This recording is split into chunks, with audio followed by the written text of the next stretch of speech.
Chapter 1088. In front of Noah was a very peculiar building. The building itself seemed to be constructed by a kind of vine-like plant. Except for some parts, the rest of the building was green. However, even though it was such a peculiar building, the door was still an ordinary door. Next to the door, there was a signboard with the emblem of the Fairy Tale Guild as its design. In the middle of the building, there was a flag with the same fairy tale emblem as the emblem. As for the scale, it was not like Aslan's fairy tale building, which was like a castle. Instead, it was like an ordinary house with nothing out of the ordinary. Under such circumstances, Lucy directly stepped forward and boldly pushed the door open. "I'm back." With this shout, the eyes of the entire fairy tale were focused on her. Noah, who was standing behind Lucy, clearly saw it. The interior of the building also presented the scene of an ordinary bar. However, in the bar, there were many people. To Noah, each and every one of them was quite familiar in terms of appearance. These people are all sorcerers from Esran's fairy tale, right? Just as Noah had such a thought in his mind, the following development made Noah dumbfounded. Too slow. Following this furious roar, a petite fist suddenly appeared in front of Lucy. Without any hesitation, it carried a considerable amount of strength as it directly blasted towards Lucy's face. Pa! In response, Lucy only raised one hand. With a clear sound, she suddenly caught the fist that was blasted towards her with her palm. The smile on her face gradually darkened as she glared in front of her. "What are you doing? Bastard!" The one who punched Lucy was a petite girl. In Noah's memory, her favorite thing to do was to hold a book and wear a pair of glasses on her face. She was like an outstanding intellectual, a girl who loved learning. At this moment, in Noah's memory, this girl who loved to pester Noah when he was free, asking Noah to teach her all kinds of languages and characters. She even treated Noah as a kindred spirit, and would enthusiastically discuss some problems in books with Noah from time to time. With an unfriendly expression, she also glared angrily at Lucy. "Didn't I tell you that the matter of repairing the teleportation magic machine is very urgent? If we don't quickly gather the materials, when the fairy hunt comes, we won't be able to escape this time. That's why I told you to quickly buy the materials back? That's why." Lucy was so angry that the word, "well," was printed on her forehead. "Didn't I come back now?" So, Lily gritted her teeth as she shouted. "Didn't I say that it's too slow?" In this situation where neither of them was willing to give way to the other, Lucy and Lebby actually clasped their hands together and pressed their foreheads against each other, as if they were trying to push each other down. Seeing Lucy and Lily like this, the people in the guild began to discuss as if they were used to it. Again? Naz, who was dressed like a racer, shrunk his neck and said timidly, "Big Sister Lucy and Big Sister Lily are so scary." Quarreling again? Gray, who was wrapped in a down jacket and dressed like a snowball, was shivering as if he was afraid of the cold, couldn't stand it any longer and said, "Since you know that time is of the essence, then hurry up and repair the magic machine. Can you stop quarreling?" "Really?"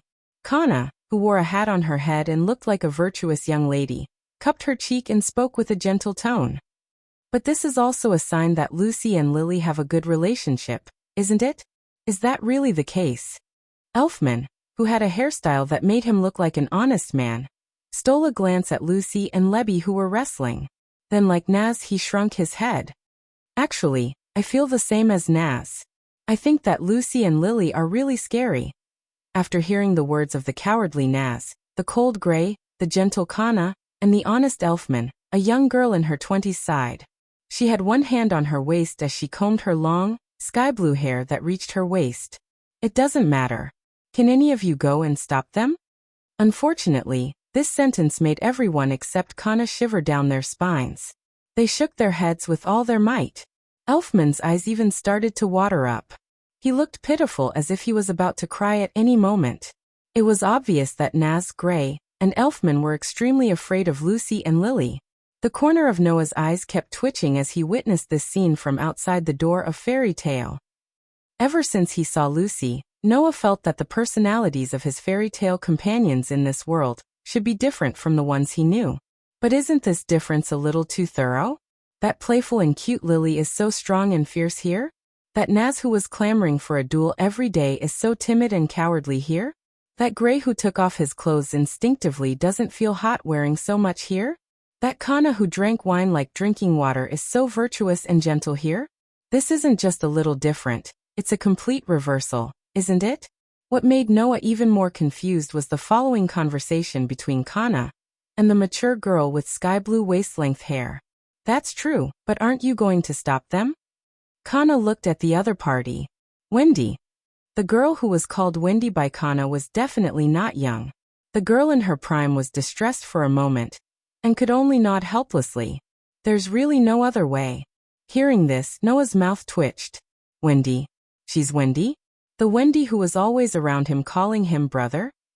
Fortunately, in the next second, a voice that was gentler and sweeter than Kana's finally shook Noah out of his confusion. That's enough, Lucy Lebby, stop fighting. A girl with snow-white and beautiful waist-length hair, wearing a princess dress, came from the bar counter to Lucy and Lily. With gentle movements, she separated the two of them, with a sincere and gentle smile on her face.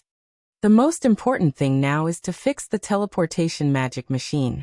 We don't know when the royal army will find us again, so I'm counting on you. It was believed that no matter how violent a person was, in front of such a gentle and beautiful person, they would not be able to get angry, including Lucy and Lily. At that moment, Lucy and Lily could only reluctantly separate. Since Mira has already said so. That was Mira Jenny. She was a girl as gentle and beautiful as the Mira Jenny that Noah knew. Phew! Finally seeing someone who could make him feel familiar and get rid of the extreme discomfort, Noah finally let out a sigh of relief. And this sigh of relief finally allowed the magic shooters in Fairy Tale to discover Noah's existence. You. Mira tilted her head and spoke in a seemingly innocent manner. Who are you? Myra's performance seemed innocent, but Noah was sharp enough to notice a trace of vigilance in her eyes. No. It was not just Mira. Apart from Lucy, including Lily, Kana, and Wendy, all the magic shooters in Fairy Tale had vigilant looks in their eyes. Naz and Elfman even hid behind the table with tears in their eyes, looking as though they were shivering. Noah really did not expect the people in Fairy Tale to behave like this, and was stunned for a moment. To Noah, his companions in the guild were his closest family. Now those familiar faces were showing such vigilance towards him. How could Noah not be stunned?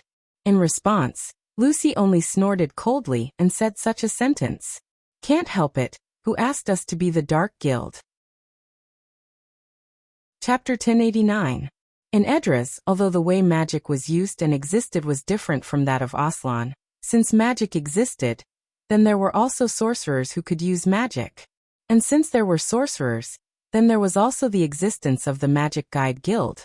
However, ever since the magic of Edras began to dry up and the kingdom began to monopolize magic, the Magic Guide Guild, which gathered sorcerers who could use magic, was out of luck.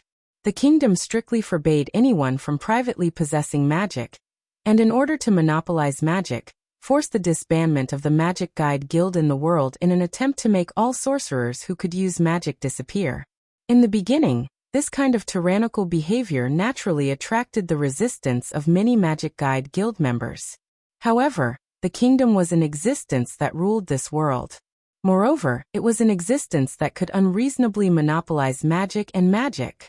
The Magic Guide Guild that obediently disbanded was one thing, but the Magic Guide Guild members that intended to resist were annihilated one by one. Even their members could not escape this calamity. Some died, some were injured, and some were even publicly executed by the kingdom. Their fates were too horrible to bear. Now the only remaining Magic Guide Guild that still existed was Fairy Tale. Of course Fairy Tale, who resisted the kingdom, became a dark guild that could only live in the darkness. The kingdom's army also tried every possible means to annihilate us. In front of everyone present, Lucy explained to Noah without the slightest hesitation. Under these circumstances, we have to fight with our lives on the line, not to mention strange and suspicious people coming to find us. The reason Noah had attracted the attention of the kingdom's army in the town was because Fairy Tale was the only remaining Magic Guide Guild. Naturally, the sorcerers of Fairy Tale who disobeyed the kingdom's orders and continued to use magic became wanted by the kingdom one by one, causing Fairy Tale to become a dark guild. A dark guild. Noah couldn't help but have a complicated and bitter expression. Who would have thought that fairy tale would actually become a dark guild one day? Noah's complicated and bitter expression caused the sorcerers in fairy tale to have the same feelings, but they still looked at Noah with suspicion and vigilance. "Hey, idiot Lucy, did you bring this person back?" Levi said to Lucy, extremely displeased. "You brought a stranger into our guild just like that. Aren't you afraid that he'll report us to the kingdom's army?" "That's true, but this person seems a little interesting." Lucy didn't disagree with Levi on this matter, and pointed at the guild crest on the back of Noah's hand as she spoke meaningfully. "Look, he has our guild's emblem on him. And he even claimed to be our guild's sorcerer. But after I saved this fellow from the hands of the royal army, I realized that we didn't know him at all. Don't you think that's interesting?" "Interesting." Wendy was taken aback and asked with uncertainty. "You brought him back because he's interesting? You could say that for now." Lucy stepped forward and came directly in front of the members of Fairy Tale. She then turned around and faced Noah, an unfathomable smile on her face. "Undoubtedly he's someone we don't know, but he claims to be a sorcerer from Fairy Tale. Undoubtedly, facts have proven that this person is a fake, but I have no choice but to believe his words, so I brought him back." In response to Lucy's words, the Fairy Tale sorcerers of Edras were baffled. However, there was one thing that everyone understood. Lucy had chosen to believe in Noah. Otherwise, Lucy definitely wouldn't have taken the risk of being discovered by Fairy Tale to bring Noah back. Understanding this, Noah looked at Lucy speechlessly. Under Noah's gaze, Lucy grinned. "I've already done this much, so it's about time you say something that won't betray my trust in you, right?" Hearing this, Noah could only smile bitterly. Unlike the world of Oslantry, the Lucy in the world of Edras was actually so decisive and independent. However, it was certain that no matter which world it was, Noah couldn't do anything about Fairy Tale. That was right. 15 minutes later, the entire interior of Fairy Tale was silent. All of the Fairy Tale sorcerers of Edras turned their gazes towards Noah, who was sitting in one of the seats. Their eyes were filled with disbelief, bewilderment, and more than anything else, suspicion. "That is to say, you are not from this world, but the fairy tale from another world called Aslan, which is opposite to this world, right?" Not to mention the others, even Lucy, who had chosen to believe in Noah, looked at Noah with suspicion and threw out such a sentence. "Do you have any proof that what you just said is true? So it's really like this?" Noah seemed to have expected this to happen. He sighed and held his forehead. Then he finally threw caution to the wind. "Mira over there." Mira didn't seem to have expected Noah to suddenly call out to her.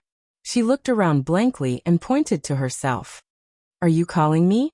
"That's right." Noah asked such a question that he already knew the answer to. "You don't know me, right?" "Why, yes." Mira replied in confusion. "I really don't know you. Are you trying to say that you don't know Mira here, but you know Mira in the other world? So, you can reveal some of Mira's secrets to prove that you're from the other world?" Levi looked at Noah with disdain. "Undoubtedly, you just said that although the people in this world are similar to the people in the other world, their personalities and experiences are different." "That's true." Noah shrugged. "But at least in my opinion, the Mira here should have the same physical characteristics as the Mira I know, right?" "Physical characteristics?" Everyone was stunned. Seeing this, Noah silently apologized to Mira in his heart, and then pointed his finger at her. "You have a mole an inch below your belly button." Mira's face froze. "There's more," Noah said firmly. "You also have a mole on your butt." Mira's mouth opened slowly. "And?" Noah smiled wickedly. "Your measurements are 86-57-84. Myra's delicate face immediately flushed red. Seeing that Noah was about to say something, the red-faced Mira rushed forward and covered Noah's mouth. Don't say any more." Seeing Myra's reaction, how could everyone not understand that Noah had hit the nail on the head? You. Lucy's mouth twitched.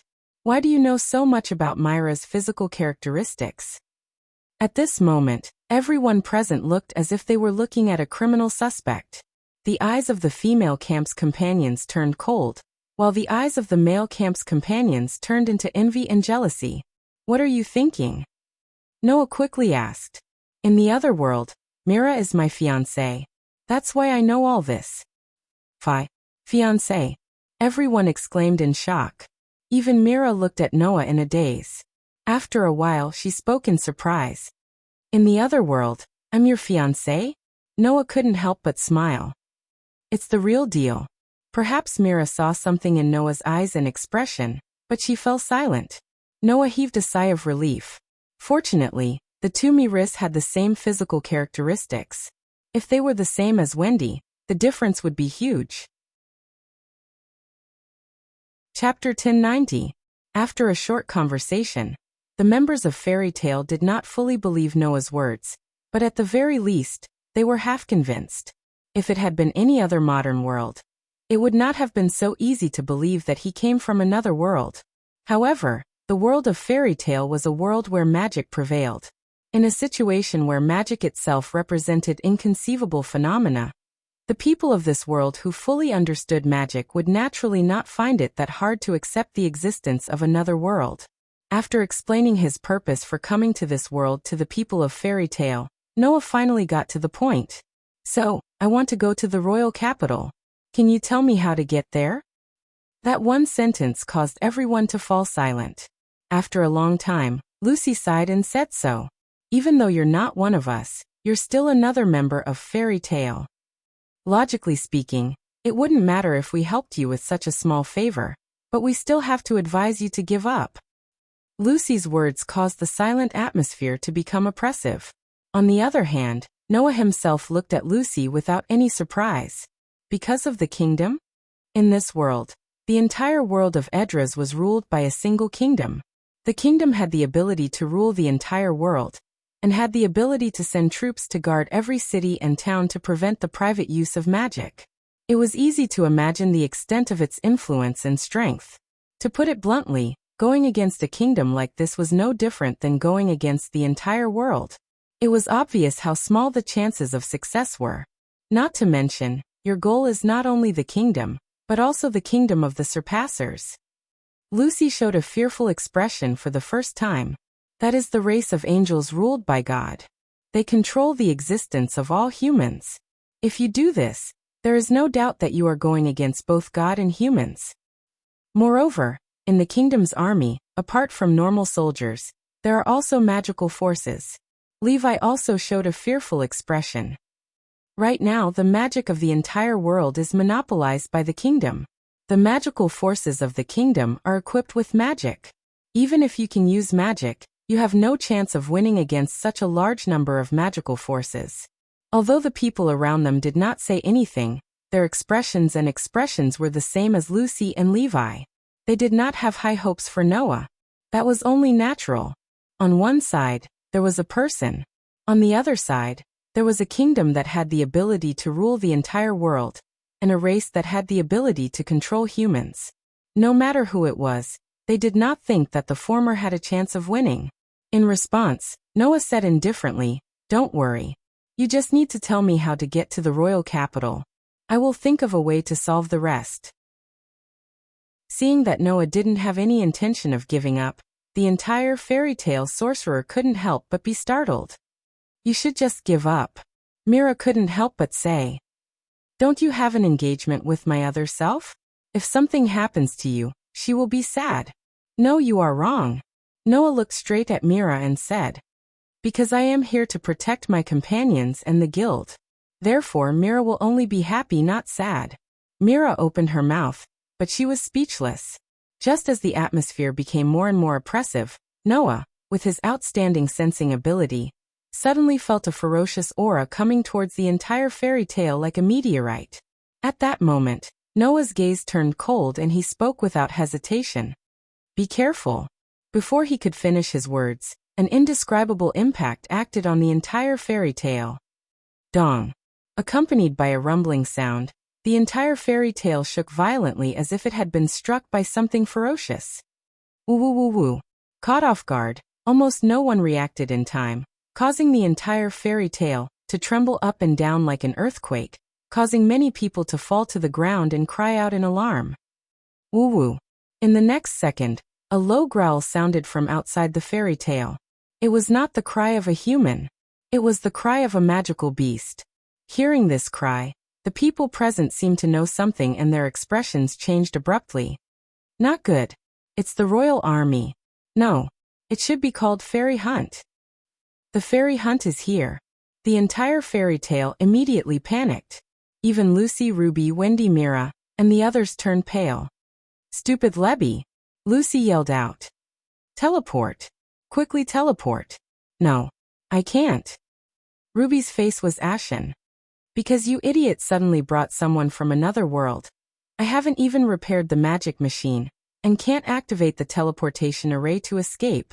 At this moment, even the faces of the people around them turned pale, and some of their eyes even faintly revealed some despair. Noah was the only one who stabilized his body with one knee on the ground. He resisted the shaking of the building and looked at Mira. What's that fairy hunt? Ever since Fairy Tale became a dark guild, there's one person who's been in charge of attacking our guild. Mira bit her lip. That person is the fairy hunt.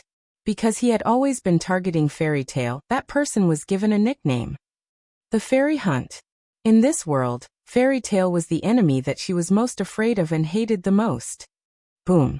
Not long after, the second wave of attacks came, causing the whole of Fairy Tale to shake even more violently, and even the walls began to crack.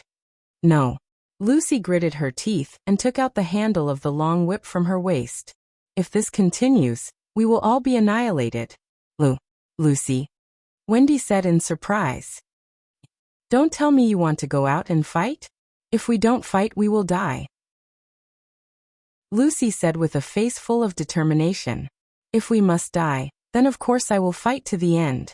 The entire magic shooters of Fairy Tale were silent for a moment, and then each and every one of them showed a determined expression. Seeing this, Noah smiled. Sure enough, no matter which world it is, a fairy tale will always be a fairy tale. Noah slowly raised his head and looked outside the fairy tale. His eyes gradually glowed with a bright light.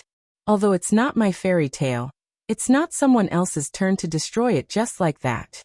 After saying this, Noah's whole body shot out like a bullet, and directly swept out of the door of Fairy Tale. Behind him, the exclamations of the magic shooters rang incessantly. However, Noah had already stopped on the ground outside, and looked at the sky. There was a huge black shadow suspended high in the sky, and with a hover, it was like a huge meteorite, directly falling from the sky, and directly attacking Fairy Tale. Buzz. However, at this moment, a huge golden ripple suddenly fluctuated, and covered the entire top of Fairy Tale. In the next moment, a huge shield that was as thick as a city wall and inlaid with flower petals emerged from the golden ripples. It shielded the entire Fairy Tale behind it, protecting it within. Chapter 1091. Woo-woo. The huge shadow did not seem to have expected that a huge shield would suddenly appear in front of it. It was unable to stop in time, and with a roar, it directly hit the huge shield that was like a city wall. Dong! The shocking sound of the collision was heard, and it stirred up a circle of impact like a gale. However, the huge shield was still intact. On the contrary, the huge black shadow seemed to have been repelled and retreated at a speed faster than the speed at which it had charged over. It was only then that Noah saw the true face of the huge shadow. It was a huge magical beast that looked somewhat similar to a dragon, but it was quite ferocious. And on the back of the magical beast, there was a person riding on it. A young girl with long, flowing crimson hair was holding a spearhead that looked like the claws of a ferocious beast, and the whole body of the spear had a metallic luster. Looking at the young girl, Noah's pupils could not help but shrink. Woo-woo. The next moment, the huge magical beast that was forced to retreat let out an angry roar, and with a flap of its wings, it charged towards Noah's direction in the most violent manner. Shio! The huge magical beast that fell from the sky had completely turned into a black shadow under the extreme speed, and with a sharp sound of breaking through the air, it fiercely charged down. Looking at the momentum, if he was hit, there would at least be a big hole in the ground, right? However, in the face of the huge magical beast that was charging towards him, Noah's eyes flashed with a fierce light. He did not retreat, and with a bang, his whole body shot towards the sky, fearlessly welcoming the terrifying magical beast. "Be careful!" The group of magic shooters who had rushed out of the fairy tale cried out in surprise. However, in the next moment, the group of magic shooters from fairy tale were completely shocked. Bang! They could only see a heavy muffled sound exploding in midair. That was the sound of Noah, who fearlessly welcomed the incoming magical beast, turning around and suddenly kicking the huge magical beast's head heavily. This attack actually sent the huge magical beast flying. It turned into an arrow that left the bowstring and shot down from the sky.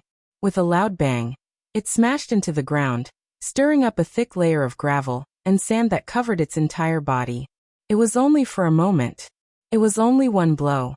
The huge magical beast that was at least 100 times bigger than Noah was simply like a large piece of trash.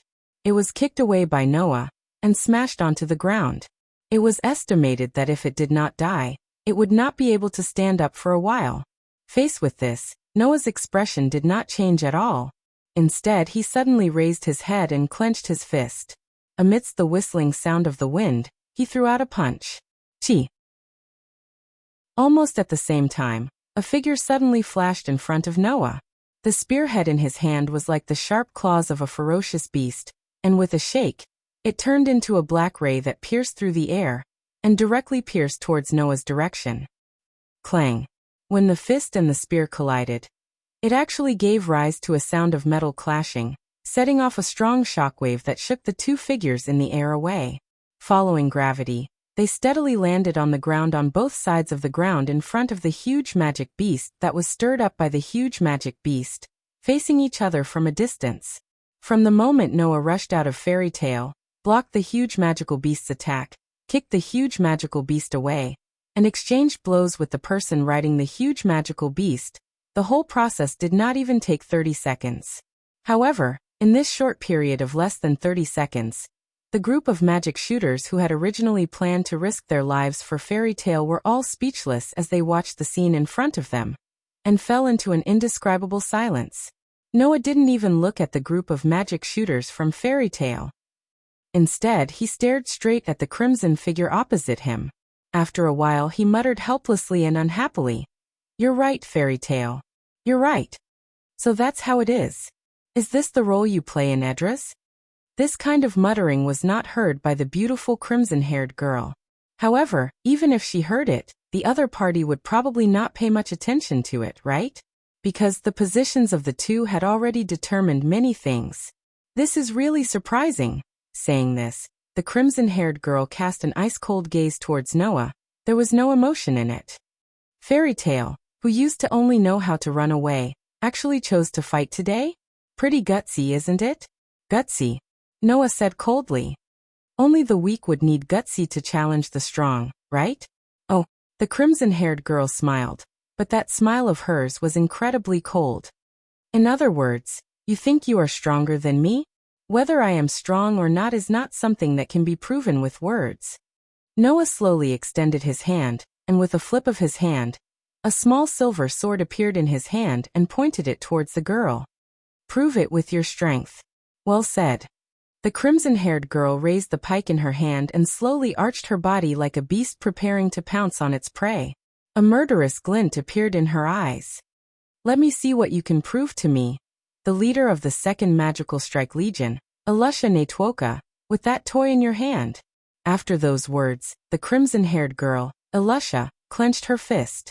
In her hand, the pike with the tip of a ferocious beast's claw glowed with a cold light.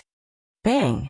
As if something had exploded, Alusha stomped on the ground and turned into a black shadow as she charged towards Noah.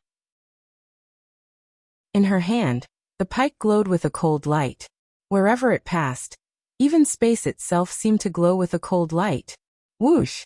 In an instant, the small silver sword in Noah's hand glowed with a blinding white light that dyed the surrounding space a beautiful white. Following that, particles of light began to elongate. In the end, the silver holy sword that glowed with a beautiful silver light appeared in Noah's hand. The bright light it gave off caused the fairy tale's magi to close their eyes slightly. Clink! In the next moment, the silver holy sword and the pitch-black pike collided with each other. The sound of metal clashing was mixed with some sparks that burst out in space. The result of such a head-on collision was naturally that Noah, who had a LV4 ability value, remained unmoved. On the other hand, Elisha of Edras felt a huge force reverberate back, causing her to take a few steps back. However, Elisha, whose body was slightly shaken and she took half a step back, had an even colder expression on her face.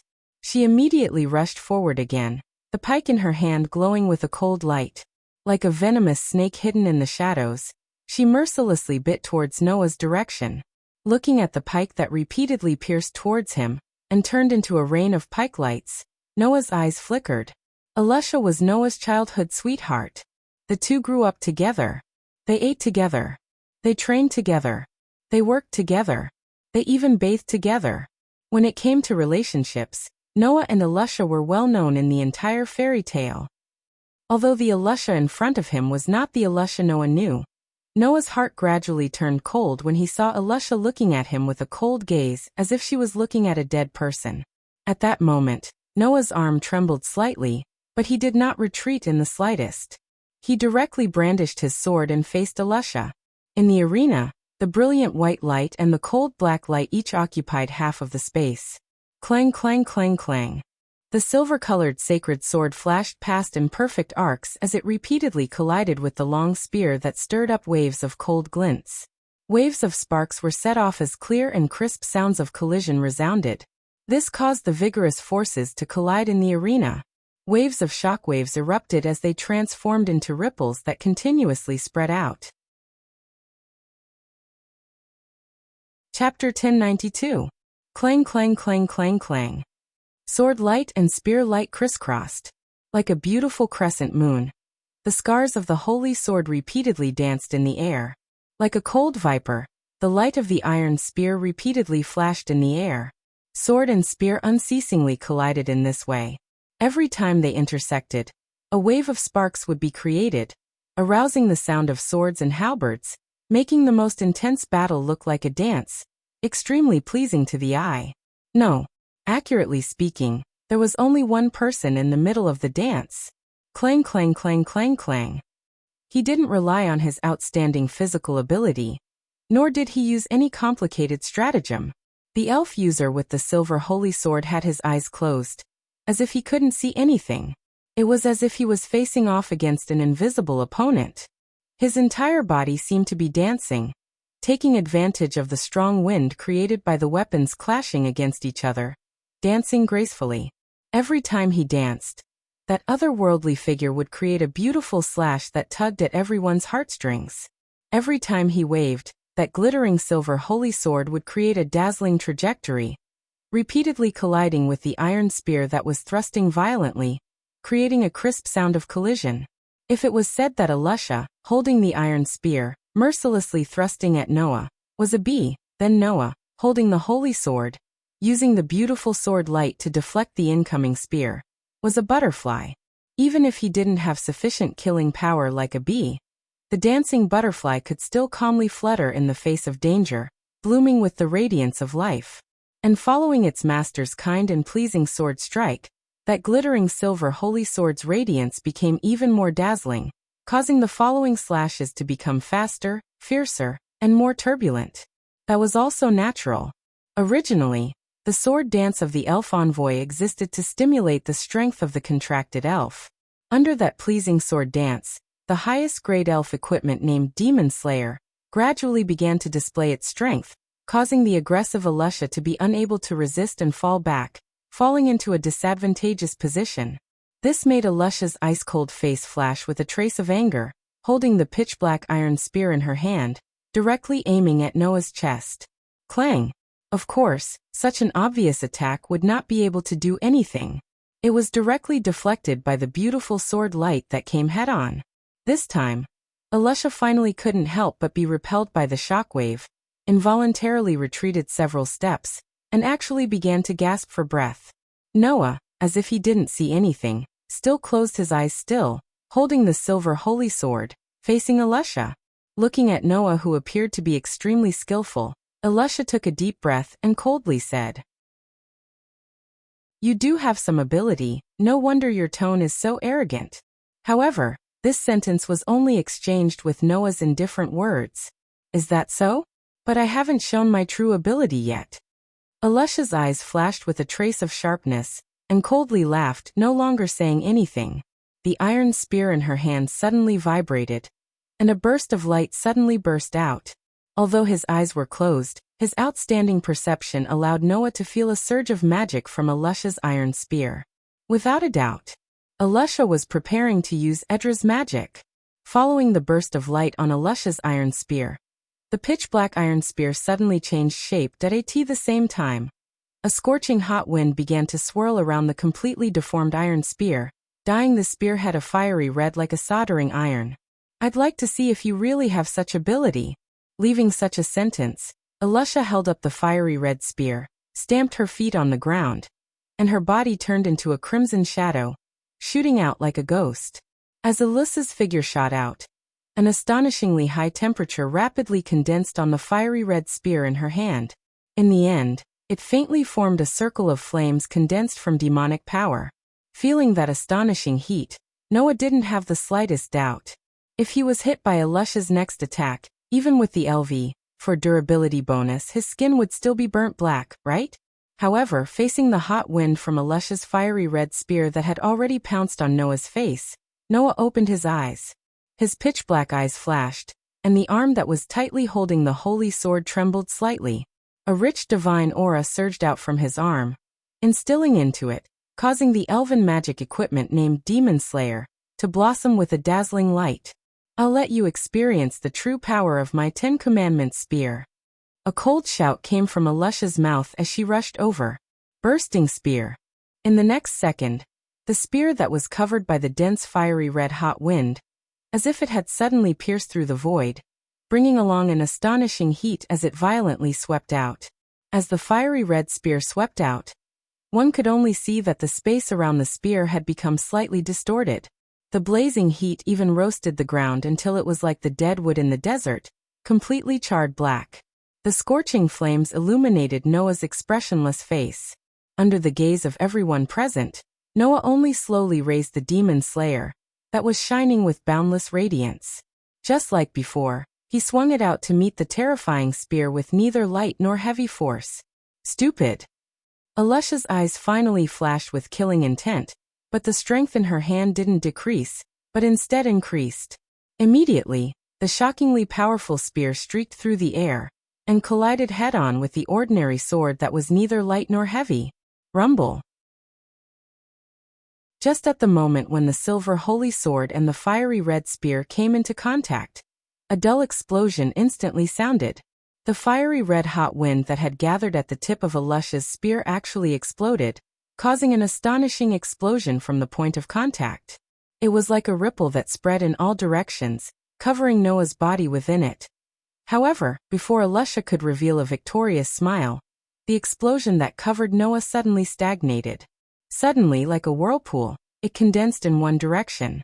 In the end, the astonishing burst of flames wrapped around a saint's sword that was sparkling with silver light.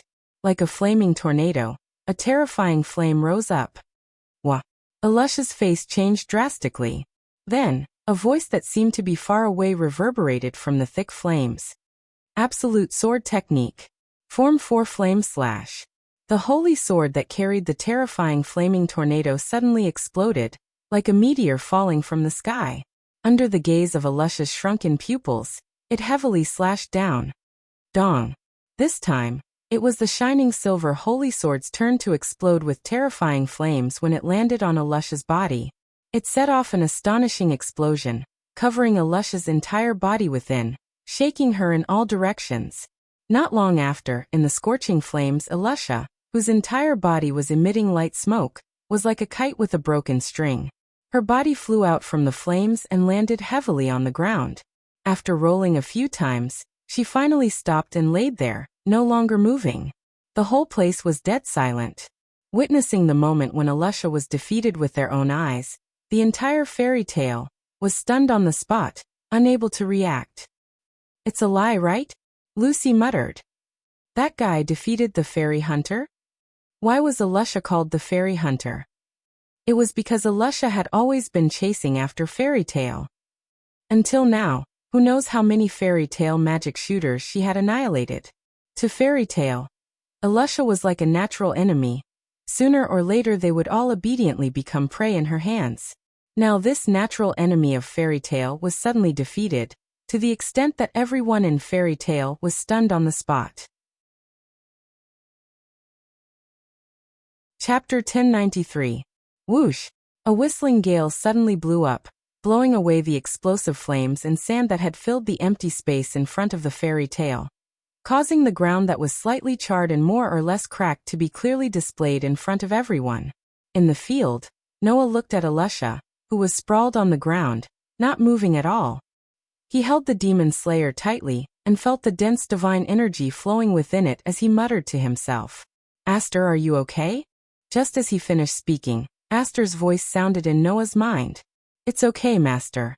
At the last moment, I restrained my power. That humans shouldn't have died immediately. Hearing this, Noah nodded silently. The sorcerers of Edras weren't like the sorcerers of Aslan, who could store mana within their bodies and use their own power to cast spells. In Edras, the so-called magic was actually just the power of magical weapons and magical items. Noah was well aware of this.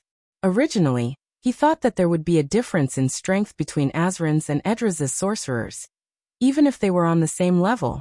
However, Alusha of Edras, the leader of the second magical battle unit, who was known as the Fairy Huntress, was much more outstanding than most of the sorcerers of Aslan. At least, in Noah's opinion, Alusha of Edras and Alusha of Aslan were evenly matched. To be able to reach such a level with just magical weapons, Alusha of Edras's abilities could be seen clearly. After all, even Alusha of Aslan's reload spell was only a spell used to quickly replace and store magical weapons. In other words, Alusha of Aslan's strength was largely due to the power of magical weapons. Of course, just by relying on the power of magical weapons, Alusha of Aslan would never be able to become an S-rank sorcerer of the fairy tale. In fact, her strength had almost reached the level required to become one of the 10 great Saint Magi. To be able to use magical weapons to perfection and display 200% of their power, that was the true strength of Aslan's Alusha. Otherwise, Alusha wouldn't need to train her sword skills and other battle techniques so hard. And Alusha of Edras didn't just rely on the power of magical weapons. This girl was the same as the Alusha of Noah's acquaintance. She was the kind of person who would painstakingly train her own skills and display the full power of magical weapons. In Edras, there shouldn't be many who could be a match for Alusha, right? If she hadn't met Noah, who was even more unruly than her, glancing at Alusha who was still lying on the ground, Noah turned around. Just as he was about to leave, a voice full of pain suddenly rang out. Wait. Wait, Noah's footsteps paused. He turned his head and looked in the direction of Alusha once again. There, Alusha was tightly holding the weapon known as the Spear of the 10 Commandments. She planted the spear on the ground and stood up with difficulty. A pair of cold eyes stared unwaveringly at Noah. I haven't lost yet. This sentence caused the sorcerers of the fairy tale to look at Alusha with pity. However, at this moment, Alusha didn't have the sorcerers of the fairy tale in her eyes. She only had Noah in her eyes. My Spear of the 10 Commandments has 10 forms, and each form has a different ability. You've only seen 2 of them. There are still 8 forms left. Alusha used both hands to hold the spear tightly. She supported her swaying body, which was covered in burn marks, and stood up with difficulty. So I haven't lost yet. Hearing this, the sorcerers of the fairy tale were shocked. Alusha's Spear of the 10 Commandments has 10 forms? And each form has a different ability? Doesn't that mean that Alusha can use the equivalent of 10 types of magic? However, after interacting with Alusha for so long, the members of the fairy tale have never seen the other forms of the Spear of the 10 Commandments. Could it be that Alusha has never used her full strength when hunting the sorcerers of the fairy tale? Thinking of this, the sorcerers of the fairy tale felt a chill in their hearts. Once again, the fear of the fairy hunt surged up. On the contrary, after hearing Alusha's words, Noah did not reply. He only looked at Alusha, who was struggling to support her swaying body and staring at him with a pair of ice-cold eyes. After a long while he said this. You've already lost. After saying this, Noah no longer paid attention to Alusha. The demon slayer in his hand slowly turned into a burst of light particles, and turned back into a palm-sized silver dagger. Noah put it back on his waist and turned around, walking towards the direction of the fairy tale. Alusha's delicate face was somewhat distorted. Just as she was about to recklessly move forward, in front of her, Noah's footsteps stopped and cast his gaze towards the forest at the side. A golden ripple reverberated around Noah's body and a gorgeous spear popped out. With a rise and fall, it turned into a ray of light and shot towards the direction of the forest. Pung! The powerful noble phantasm directly exploded the ground of the forest, setting off a strong gust of wind. And in that gust of wind, a figure was thrown out like a rolling gourd. It was extremely embarrassing as it rolled on the ground. After a while, it came to a stop with great difficulty. It was a tall man wearing pink armor with a hairstyle that resembled a plane. Seeing the man rolling on the ground like a rolling gourd, Alusha was startled and exclaimed in surprise, "Shupboy." Alusha's address made the nearby magic shooters of the fairy tale surprised as well. "Shupboy," Mira exclaimed in surprise. "Isn't that the captain of the kingdom's 4th demon battle unit?" "The captain of the kingdom's 4th demon battle unit?" Noah narrowed his eyes and looked at Shupboy. However, under Noah's gaze, the captain of the demon battle unit named Shupboy flipped over and jumped up. He took out a sword and directly stabbed it into the ground. Sword of Rose. A wave of magic suddenly rippled across the entire ground with the sword that Shupboy had stabbed into the ground as the center. The next moment, the ground suddenly rippled like soft cotton. With a swell, it was like a huge wave that surged towards Noah's direction. Oh, Noah raised his eyebrows. Is it similar to the Hitai of the Oration Cease? At the same time, another luxurious spear shot out from the golden ripples around Noah. Like a bullet fired from a barrel, it shot toward the soft earth wave that was surging over. Bang! With an explosive sound, the wave of earth that surged towards Noah's direction was directly blasted apart by the noble phantasm that had turned into a laser. It scattered like water and fell back to the ground, causing the previously undulating ground to return to its original state. However, behind the wave of earth, Shupboy and Alusha, who should have been there, had disappeared. Seeing this, the group of fairy tale magic shooters looked at each other in dismay. She escaped. Noah was the only one who wasn't surprised at all as he looked at Alusha's original position, and muttered to himself once again. He muttered to himself, "I hope I won't meet you again next time." This sentence was somewhat unrealistic. After all, for the sake of fairy tale, Noah had to go to the Imperial City. At that time, as the captain of the kingdom's 2nd demon battle unit, Alusha would definitely block in front of Noah, right? Chapter 1094. The royal capital of Edras was the most prosperous city on the continent. There was no need to explain the reason. It was simply because it was the royal capital, the home of the king of Edras. Of course, that was only one of the reasons.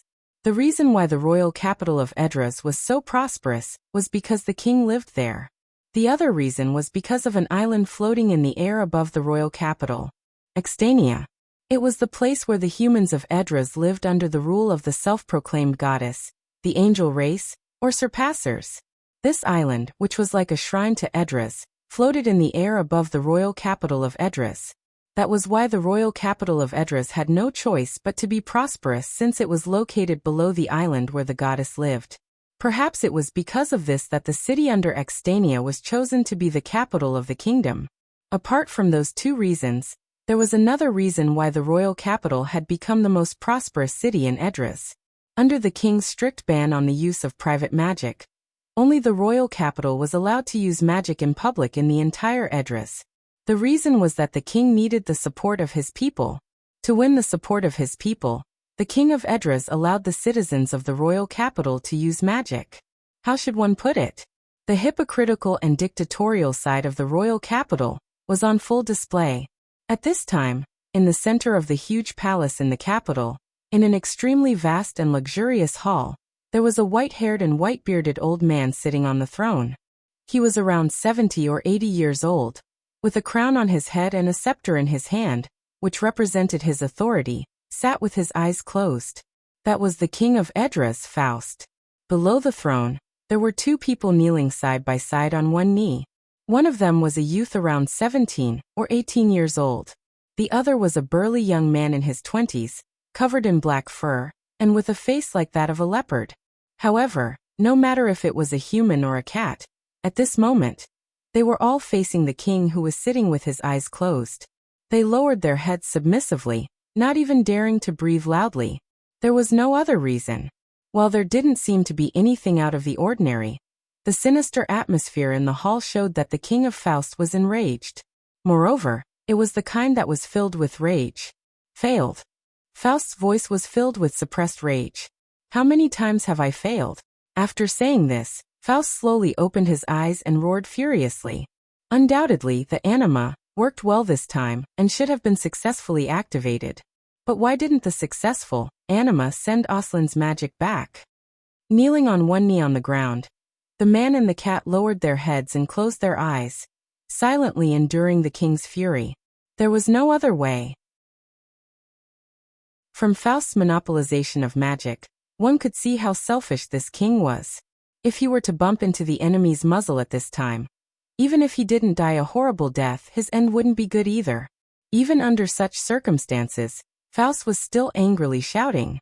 Ever since the anima was developed, the plan has been carried out for so many years, but Aslan's magic hasn't been sent back even once. If this continues, when will we be able to obtain an endless supply of magic? In response to Faust's words, the strong black cat continued to bear it without any expression. Only the young man's body trembled slightly, as if he was experiencing the same thing. Ever since the anima plan was started, it had indeed never succeeded. It wasn't because there was something wrong with the anima spatial magic. Instead, in Aslan, there was always someone who forcefully shut down the anima whenever it was activated, preventing the anima from sending Aslan's magic back to Edras. Needless to say, the reason why Edras' anima failed at the last moment was entirely because of Mr. Gang's interference. For this reason, this time, Edras didn't hesitate to use up a large amount of magic to adjust the anima power to the highest level. He originally thought that under such circumstances, no one would be able to stop the anima from activating. Now that the anima had indeed been successfully activated, Faust, who had received the news at that time, had been really excited. Unfortunately, it didn't take long for a basin of cold water to extinguish the excitement in Faust's heart. The spatial magic had indeed been activated. However, Aslan's magic hadn't been sent over. Why was this? No one knew the reason. But there was one thing that was certain. That was, this time, Edras still hadn't been able to obtain the magic from Aslan. When he thought of this, the anger in Faust's heart couldn't be suppressed. Magic! Faust's hand clenched the scepter so tightly that it made cracking sounds. He was both jealous and envious as he murmured, "When will I be able to obtain an endless supply of magic like Aslan?" At this moment, from Faust's eyes and face, there was only one feeling: insatiable greed. Just like how greedy people would never be satisfied with limited money, or how greedy people would never be satisfied with a little bit of power, what the King of Edras pursued was endless magic. That was all. After a long time, Faust took a deep breath and suddenly spoke. "Lili." Faust's call finally made the sturdy black cat open its eyes and raise its head. "Your Majesty, I am here. I need you to answer a question honestly." Faust's eyes shone with a cruel light. "As the captain of the kingdom's #1 magic army, if I let you lead the army to attack Aslan, can you bring me victory?" These words caused Lili's pupils to constrict uncontrollably. Even the youth at the side trembled, as if he was extremely shocked by Faust's words. That was to be expected. For the sake of magic, this insatiable king actually wanted to attack Aslan. That was simply wishful thinking. "Forgive me for being blunt, Your Majesty." Lili could only close his eyes again and speak in a low voice. "Let's not talk about battle prowess. In terms of resources, if our army wants to fully display our battle prowess, we must have sufficient magic. Aslan, on the other hand, does not have to worry about magic. If we go to war, unless our battle prowess far exceeds Aslan's, we will definitely lose once our magic is exhausted. Therefore, the chances of victory are extremely low." Magic! Magic power again! Faust was furious. Why can Aslan enjoy the treatment of endless magic? Why can't we? No one could answer Faust's question. This was no longer a question that humans could answer. It was a question of the world. Aslan's magic could automatically circulate between all things. Edra's magic, on the other hand, would be exhausted sooner or later.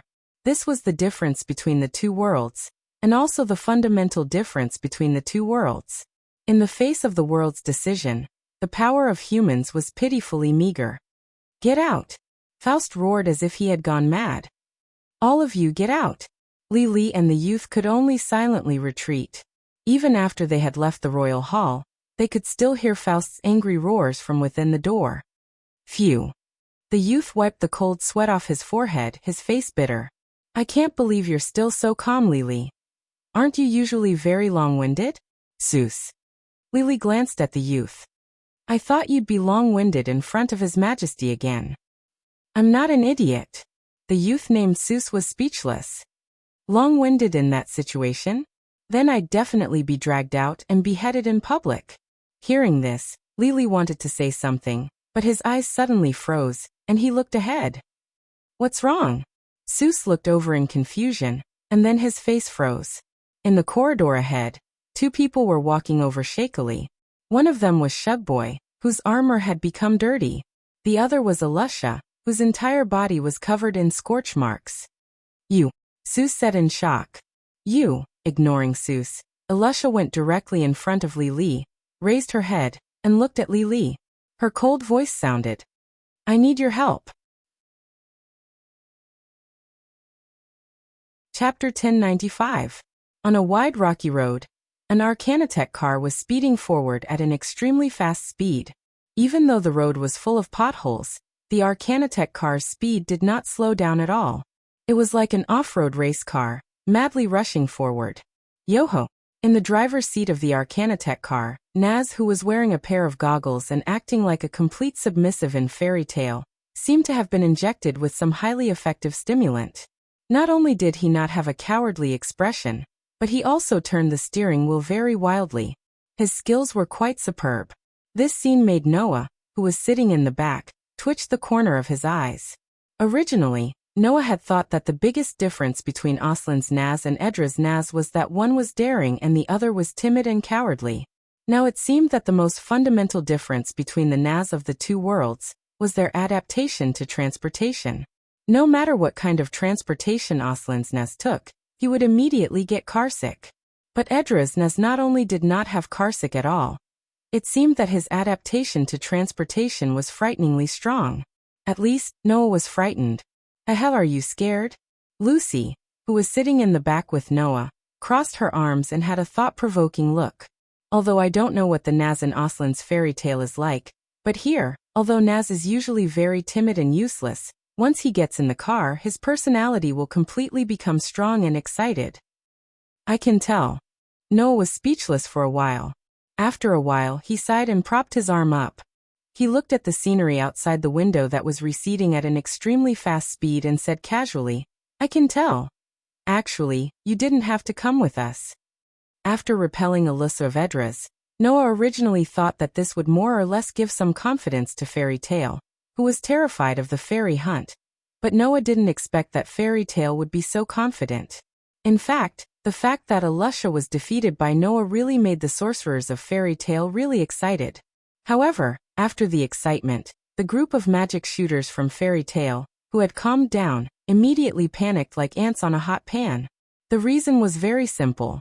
It was because the one who defeated Alusha was always Noah, and not the sorcerers of Fairy Tale of Edra's. As for Noah, he would leave sooner or later. At that time, without the protection of Noah, the Fairy Tale of Edra's would face the wrath of the royal army.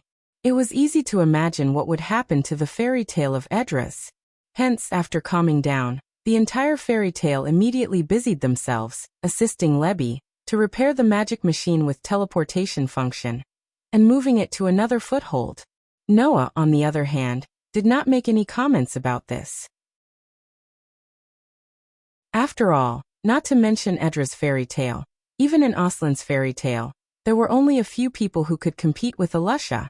In the face of such a threat, it was indeed necessary to move the base.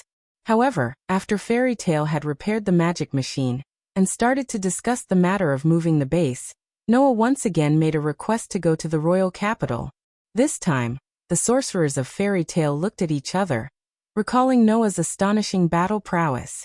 In the end, they did not say anything and nodded in agreement. However, Noah did not expect that Lucy would actually stand up and suggest to lead the way for Noah. At the same time, she also caught the cowardly Naz. "You just need to tell me how to get to the royal capital, don't you?" Noah said as if he was talking to himself. "Aren't you very afraid of the royal army? There's no need to come along, right?" In this world, who isn't afraid of the royal army?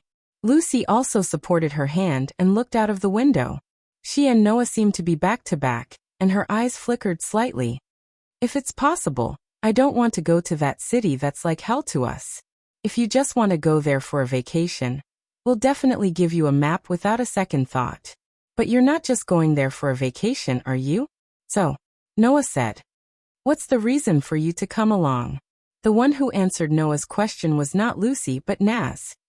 Lucy's intuition is very accurate. Holding the steering wheel, Naz, whose personality had completely become strong, grinned without turning his head. "You must think that you can definitely bring us a new future, so you want to come along to witness this moment, right?" "A new future?" Noah was silent for a moment, and then shrugged. "Even if I plan to do something that may completely change the situation of this world, maybe it's not a good thing for you? Isn't it a good thing?" Lucy laughed self-deprecatingly. "No matter what kind of future it is there a worse situation than hiding like a rat crossing the street?" Noah was speechless. "Actually, everyone in the guild knows that if we keep hiding like this, sooner or later, Fairy Tale will still be destroyed like the Magic Guide Guild that was annihilated by the Royal Kingdom." Lucy said so in a rather distant voice. "So even if you don't say it on the surface, everyone must be looking forward to what you can change, right?" "Unfortunately, all everyone can do is look forward to it." The smile on Naz's face slowly disappeared and turned into a serious expression. "Everyone is still very afraid of the Royal Kingdom, and there's no way to take a step forward. I don't want that," Lucy said directly and cast her gaze on Noah. "So, even if you can't do anything, I want to see what kind of changes you can bring to this world." From Lucy's words, Noah did hear a kind of persistence that was unwilling to give in. Presumably, Lucy has long wanted to change something through her own hands, right? It's just that she has never had such an opportunity. "What about you?" Noah turned his head and looked at Naz. "Why are you willing to give me a ride?" "Me?" Naz suddenly smiled. That smile was just like the Naz that Noah knew, full of arbitrary arrogance.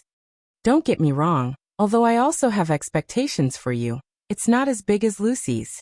I don't want to have a direct conflict with the Royal Kingdom, and I only came here because Lucy asked me to." If it weren't for the fact that his personality had completely changed after getting in the car, Naz wouldn't have said such a sentence so naturally and matter-of-factly. Instead, he would be crying like a coward, right? Just when Noah was about to say something, a flash of light suddenly exploded in front of the magic-driven car. Boom! An astonishing explosion suddenly appeared in front of the magic-driven car, setting off a strong flame. Naz quickly manipulated the steering wheel, making the magic-driven car turn a corner fiercely. It bypassed the astonishing explosion in a thrilling manner and drove forward while bumping. Lucy was almost overturned to the ground. She grabbed the chair in an extremely embarrassing manner. After stabilizing her body, she spoke in bewilderment. What happened?" Noah also grabbed the door handle of the car tightly. Instead of answering Lucy's words, he suddenly raised his head and looked at the sky through the window. Then his face gradually took on a fierce look. "A bunch of guys who can't learn a lesson." Hearing Noah's words, Lucy also looked at the sky through the window, and the scene in front of her eyes made this girl with a strong character couldn't help but be stunned. In the sky, there were many enormous figures flapping their wings. Surprisingly, it was the huge demonic beast that Alusha rode when she attacked Fairy Tale previously. Such demonic beasts almost covered half of the sky at this time, slowly surging in the direction of the magic-driven car. Chapter 1096. Then how many magical beasts were flying in the sky? Even though it was impossible to count them all, half of the sky was filled with gigantic black silhouettes. It wasn't hard to imagine how many magical beasts there were. Almost every single one of these demonic beasts was larger than the average building. With such a huge number of magical beasts, if a war were to break out, they would be able to turn a city the size of the royal capital of Edras into ruins in a single day. That wasn't even taking into account the people on the backs of the magical beasts. Not only were those people fully equipped with equipment, they even held cannon-like weapons in their hands. Those were the magical weapons of Edras. Not good. Lucy and Naz cried out at the same time. That's the kingdom's magical forces. Even without Lucy and Naz's reminder, Noah knew what was going on. That was because Noah saw a familiar face on the back of one of the leading magical beasts. A head of crimson hair fluttered in the wind. Standing on the back of one of the magical beasts, Elisha looked down at the speeding magic carriage with a cold expression. Around it, there were 3 other magic beasts leading the group. There was also a person standing on each of the 3 magical beasts. There was a burly catman who looked like a human youth. There was a prideful youth. There was also a man dressed in pink full-body armor. Together with Elisha, the 4 of them stood side by side on the back of the 4 leading magic beasts. All of them cast their gazes towards the speeding magic chariot. Their lofty figures and the thousands of soldiers behind them caused Lucy and Naz's hearts to turn cold. As residents of Idris, how could Lucy and Naz not know who those 4 people were? Captain of the 1st Magical Legion of the Edras Army, Pensalalai. Captain of the 2nd Magical Legion of the Edras Army, Elisha Netwoka. Captain of the 3rd Magical Legion of the Edras Army, Shus. He was the leader of the 4th Magic Legion, Shubboy. In the Kingdom of Edras, the only forces allowed to use magic to arm themselves were the most elite forces of the kingdom, the Magicite Force. Such a legion was led by the 4 captains of the Kingdom of Edras. Now the 4 captains of the Magic War forces were all present. Behind him, there was an entire army and magical beasts armed to the teeth. Such a force was more than enough to wipe out the entirety of Edras. However, at this very moment, they were mobilized because of one person. Oi, please spare me. Seuss yelled as if he couldn't take it anymore. Almost a third of the kingdom's magical warfare forces have been mobilized. All 4 squad leaders are here as well. Elisha, don't tell me you're only here to capture the few people in the carriage, right? Even Lily turned to Elisha with a questioning look, not to mention Hugh. However, before Elisha could say anything, Shubboy spoke up. That's the person who easily defeated Elisha. Unlike Elisha, while Shubboy didn't face Noah directly, he hid in the shadows and witnessed the entire battle between Noah and Elisha. Naturally, Shubboy also saw how easily Noah defeated Elisha. Otherwise, how could Shubboy have decisively retreated the moment he was discovered? The reason was that he was scared out of his wits by Noah. Cut the crap, Elisha said coldly. Take him down.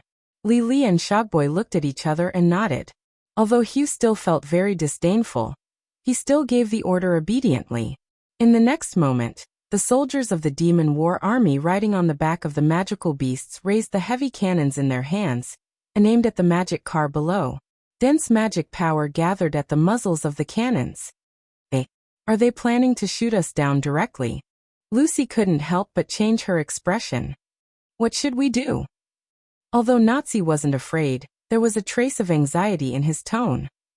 I can't avoid all the cannons. Hearing that, Noah glanced at the flustered Lucy and Nazi and said indifferently, You don't have to worry about it. You don't have to worry about it. Just keep moving forward. After saying that, Noah didn't even give Lucy and Naz the time to react. He opened the car door, flipped over, and leaped onto the roof of the magic-powered car. He slowly stood up and raised his head to look at the sky above. At this moment, Noah and Elisha's eyes met. At the same time, their gazes turned ice-cold almost at the same time.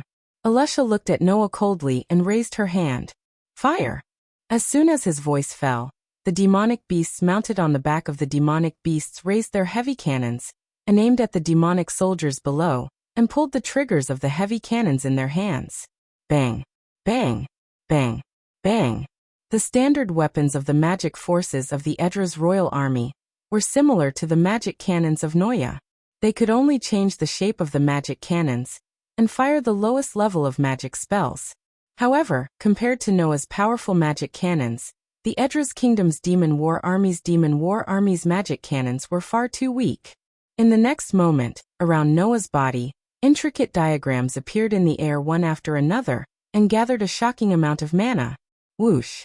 The magic formations that seemed to have been imprinted in the air began to vibrate one after another, and let out flashes of light.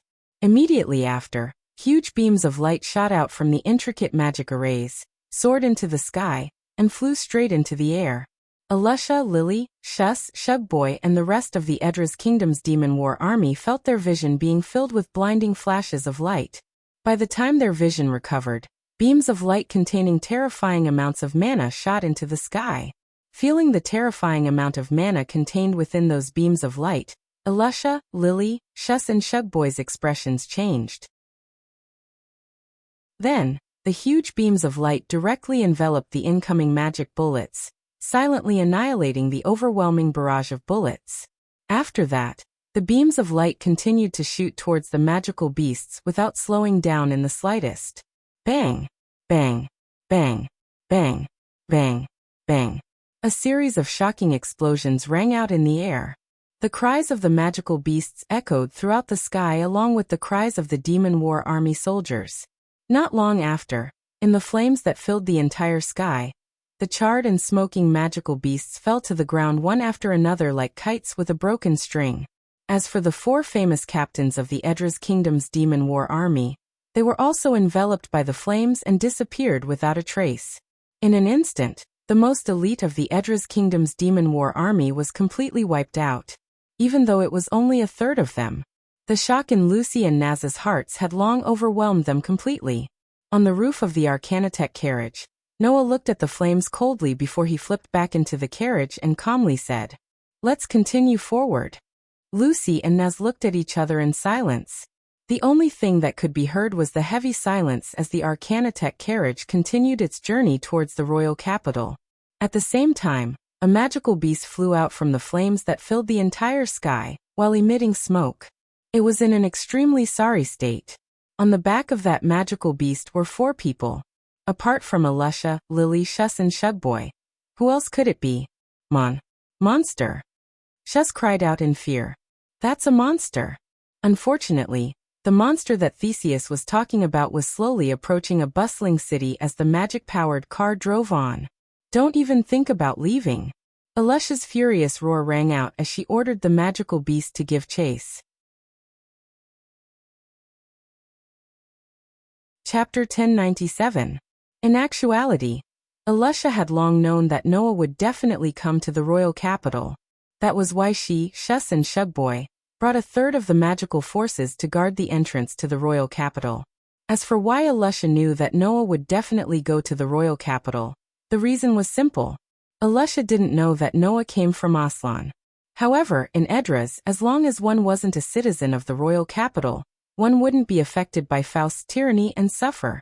And since Noah had the power to easily defeat the second magical forces captain, he would definitely resist and head to the royal capital. That was what Alusha thought. Naturally, Noah, who hadn't experienced Faust's tyranny, wouldn't want to resist and head to the royal capital for that reason. However, even if that wasn't the case, Noah had his own reasons for wanting to head to the royal capital. That was why, while Alusha's guess couldn't have been more wrong, the result was still spot on. That was why Alusha waited for Noah's arrival. Since the 4 captains of the Edras royal army had been mobilized, there was no way the royal capital wouldn't be on high alert. With that in mind, when the enchanted carriage carrying Noah, Lucy, and Naz finally arrived in front of the imperial city, they saw groups of royal army patrolling the city gates and walls of the imperial city. However, Noah didn't care about those soldiers in the slightest. After disembarking from the magic drive, Noah's first reaction was to look at the sky above the royal capital. There was a huge island floating directly above the capital city. It was like a sun without any heat or light, giving people a feeling of awe from the bottom of their hearts. Noah, on the other hand, didn't feel much awe. However, when he looked at the gigantic island and thought of the queen who called herself a god, Noah's dark eyes slowly narrowed. According to Mishgang, in order to obtain eternal manna, the Queen of Transcendence, who called herself a god, proposed to the king of the kingdom of Edras to use the spatial magic anima to absorb manna from the world of Aslan. In fact, the reason the anima was targeted at Magnoria and Aslan's fairy tale was also the queen's idea. In other words, the Queen of the Transcendence, who thought she was an angel, was the main culprit behind Edras' invasion of Aslan. As for the king of Edras, he was an accomplice through and through. In order to obtain eternal manna, he willingly became the queen's accomplice. To Noah, both the king of the Edras kingdom and the queen of the Surpasser race were his targets. Once he thought about how Aslante's fairy tale would be destroyed in the hands of those two people, Noah couldn't help but feel a burst of ruthlessness rising in his heart. It's impolite not to reciprocate. That's why I'm here. Looking at Noah's back, Lucy and Naz in the magic-powered carriage fell silent. Because what happened next was no longer something they could interfere in. And so Noah slowly made his way towards the royal capital under the gazes of Naz and Lucy. At the same time, Hermes' boots shook beneath Noah's feet, causing Noah's body to float up into the air. Under such circumstances, Noah seemed to be walking on invisible stairs as he slowly made his way towards the skies of the royal capital. Unlike the other cities of Edras, the royal capital of Edras was like a large-scale entertainment venue. Not only were there amusement parks everywhere, there were even many entertainment facilities on both sides of the streets. Here, the people were laughing and chatting as if they were celebrating somewhere. Smiles were plastered all over their faces. However, this smile was obtained by sacrificing the smiles of others. The citizens of the royal capital knew that this was the only place in Edras where they could use manna as usual. Some could even use it extravagantly, yet they still accepted it as it was. Very few would think about how much they had to sacrifice for the happiness of others in order to enjoy what they had now.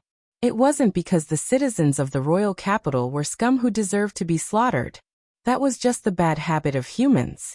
Even if the people who lived in the cities with sufficient water knew that the people who lived far away in the desert were short of water, how many of them could really cherish the water source? Similarly, even if the citizens of the royal capital knew how much the citizens of other places yearned for the blessings of manna, how many of them would truly cherish it? If they didn't experience it themselves, they would never be able to understand the pain of others. Thus, to the citizens of the royal capital, everything that happened next was like hell. Look, at first, it was only because someone had accidentally seen something and pointed to the sky in shock. What is that? Amidst that cry of shock, many people raised their heads and looked at the sky. Then one by one, they were shocked. From the huge island floating above the imperial city, a group of black figures suddenly flew down, sweeping across the sky and swiftly flying in the direction of the imperial palace. It was a group of cats. It was a group of cats with pure white wings that stood on their hind legs like humans. Seeing such a group of cats flying over, the residents on the street were all shocked. Surpassers. It's the Surpassers. It's the angels. Without any hesitation, the citizens of the royal capital all knelt on the ground and kowtowed. As for the army of Surpassers, they came to the square of the palace and looked down from above. Leading them was a Surpasser who looked like a Garfield cat. If Noah was here, he would definitely be shocked. This Surpasser's face was exactly the same as Iyez. And this Surpasser did indeed have a name that made people ridicule him. Two Knights. King of the Humans. Two knights shouted towards the palace below. Hurry up and come out to pay your respects. As soon as the voice fell, Faust, who was dressed in splendid attire, immediately walked out of the palace. Under the protection of a large number of soldiers, he looked at the army of Surpassers high above, and could only obediently lower his head. The great Surpassers, the King of Humans, is here to pay his respects. Ahem. Two knights coughed dryly and said solemnly, "We are here to announce the Queen's decree. God's decree." Faust was shocked. "Listen well, King of Humans," two knights said with a serious face. "We, the Supreme Queen, foresee the destruction of humans." That one sentence made everyone, led by Faust, dumbfounded. What did two knights just say? The destruction of humans? The destruction of the human race? Faust looked at two knights in bewilderment. That's right. Two knights pulled out the sword at his waist and pointed it at Faust. The humans of Edras will be destroyed by an outsider from Aslan. This is what the queen has explained to us. Wah. What? Faust was shocked again. You're saying that someone from Aslan has come to Edras? This is the queen's decree, it can't be wrong. Two knights looked at Faust closely. For the sake of the humans of Edras, we, the supreme queen, have ordered that you must kill that intruder from Aslan. Kill that human named Noah Dole. Faust's grip on his scepter slowly tightened, a fierce light flashing in his eyes. In fact, as the king of Edras, Faust had long since harbored evil intentions towards the surpassers who ruled over the entire human race. However, it was undeniable that up until now, every decree of the queen was like a prophecy. Not a single one of them was false. Therefore, although Faust wasn't completely convinced by Two Knights' words, he at least listened. Faust raised his head and looked at Two Knights with the thought that he would rather kill the wrong person than let the wrong person go. May I ask where that Noah Dole is? When these words left Faust's mouth and reverberated in the surroundings, a voice that seemed like a smile that wasn't a smile suddenly sounded. Are you looking for me?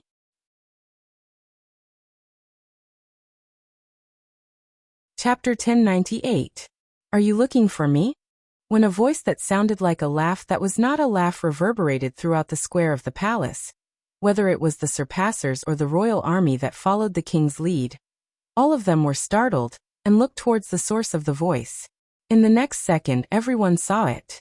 A person hovered in the air, a pair of pitch-black eyes looking straight down. He glanced at the surpasser, and then at Faust, who was at the forefront of the royal army. A cold glint flashed in his eyes. Faust couldn't help but take a step back from the chilly glint in his eyes. He was annoyed that he was afraid of someone of unknown origin, and he shouted angrily, "What are you talking about? Who are you?" As soon as the voice rang out, the surpassers reacted. Foolish human. The second knight seemed to be very angry. Tell me your name. Noah glanced at the second knight. Although he was surprised that the second knight looked exactly the same as the first knight, he had seen many people who looked exactly like Aslan and Edras, and was already used to it. Ignoring the second knight, Noah looked directly at Faust. Are you the king of Edras?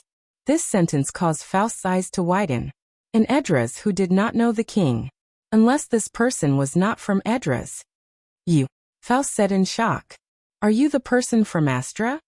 Hearing Faust's words, the surpassing transcendents, who were furious at being ignored by Noah, were all surprised. I see. The second knight's face was tense as he looked directly at Noah.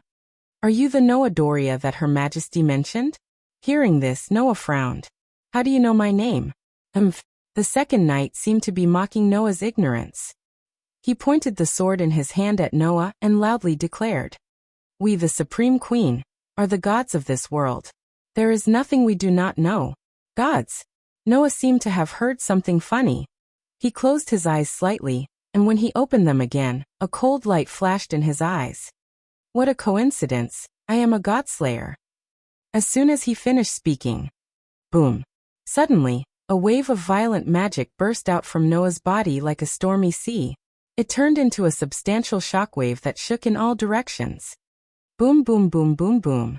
The shockwave made of pure magic swept across the surpassers flying in the sky. It was as if they had been hit by something heavy, and their bodies were sent flying by the shockwave, including the second knight. In the blink of an eye, the densely packed surpassers flying in the sky were all sent flying. They either smashed into the ground below, or smashed into a wall not far away. They fell to the ground with a pained expression on their faces. The second knight, who was also sent flying to the ground, raised his head with difficulty and looked at Noah in disbelief. A mere human dares to attack surpassers. As for the royal army led by Faust, they were also shocked by Noah's attack on surpassers. Faust was the only one who was shocked. He looked at the violent magic swirling around Noah's body like a substantial wave, and his eyes almost popped out of their sockets. What a huge amount of magic!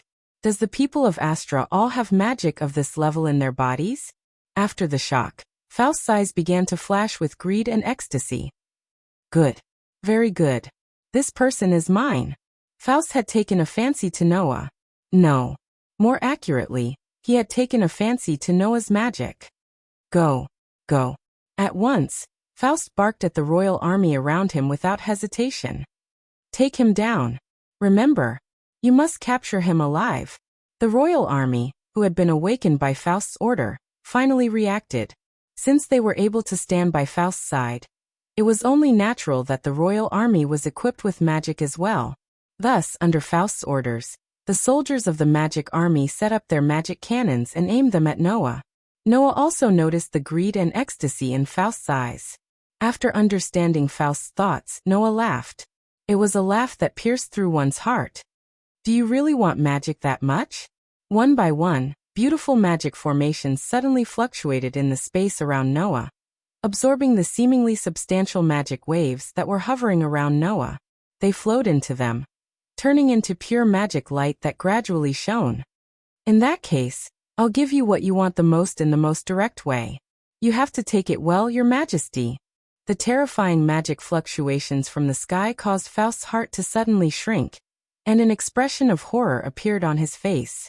Just as the magic in the magic formations was about to turn into light beams and envelop the palace below, a cold, angry shout rang out from the other side of the sky. Don't even think about it. Accompanied by such an angry and cold shout, a huge black shadow suddenly swept over Noah's head. Immediately after, a figure jumped down from the huge black shadow and landed in Noah's direction, following the direction of gravity and the whistling of the wind. Supersonic spear. Rich magic power surged from the cold iron spear in the figure's hand, causing the steel spear to emit a dazzling light. Then its entire appearance changed. Whoosh! Without any warning, the tip of the spear that had changed its appearance vibrated with an extreme impact force, causing the spear to completely turn into a dazzling meteor. It pierced through the sky at an astonishing speed and violently pierced towards Noah's direction. Clang! The crisp sound of steel colliding with steel spread out in the air like a sound wave. The loud sound of the collision caused many people's eardrums to hurt slightly, and they could not help but cover their ears. Under such circumstances, the two figures that had collided fiercely in midair shot straight down. In the end, they crashed heavily into the ground, stirring up a thick cloud of dust. After a while, Elisha retreated from the thick cloud of dust with her spear in hand.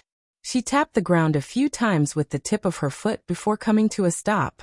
Her cold gaze shot into the thick cloud of dust like a lethal arrow. At the same time, the gigantic magic beast in the air also landed. On top of it, Lili, Shus, and Shubboy jumped down one after another and landed around Faust, protecting him behind them. Seeing Elisha, Lili, Shus, and Shus appear, Faust breathed a sigh of relief. In terms of battle prowess, the 4 captains of the Edra's army were without a doubt the strongest in the kingdom. With the protection of the 4 captains, there should be no problem. At the very least, that was what Faust thought. After calming down, Faust began to worry about Noah. You won't kill him, will you? Faust yelled. You're not allowed to kill him. Capture him alive. Hearing Faust's words, Elisha furrowed her brow. Capture him alive? Elisha had already been defeated by Noah once, which proved that he was no weaker than Elisha in terms of battle prowess. If that was the case, it would be extremely difficult to capture him alive. Capture him alive? A mocking voice rang out from within the thick cloud of dust. That's right. Only by capturing you alive can the people of this world see how useless the so-called king is. Perhaps, only then will you know what kind of place you've reached your hands into. As those words were spoken, a silhouette walked out from the thick cloud of dust. In his hand, the resplendent golden sacred sword shone with a blinding light that illuminated the entire area.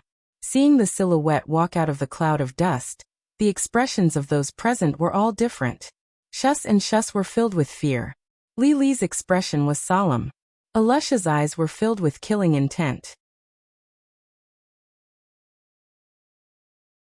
Chapter 1099. Whoosh.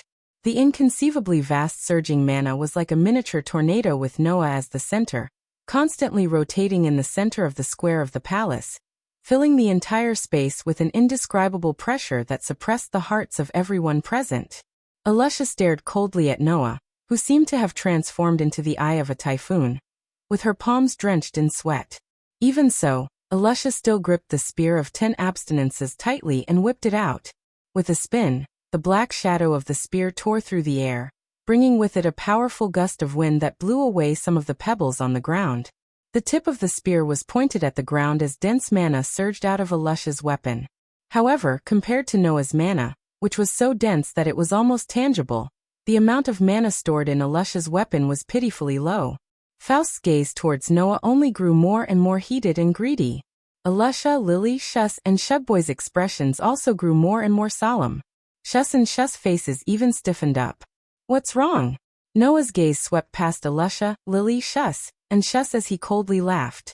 "You're not going to attack?" Seeing how easily Noah handled the situation, let alone Elisha and Lily, even Shus and Shus couldn't help but feel a sense of anger. At this point, Elisha and the rest understood how terrifying Noah was.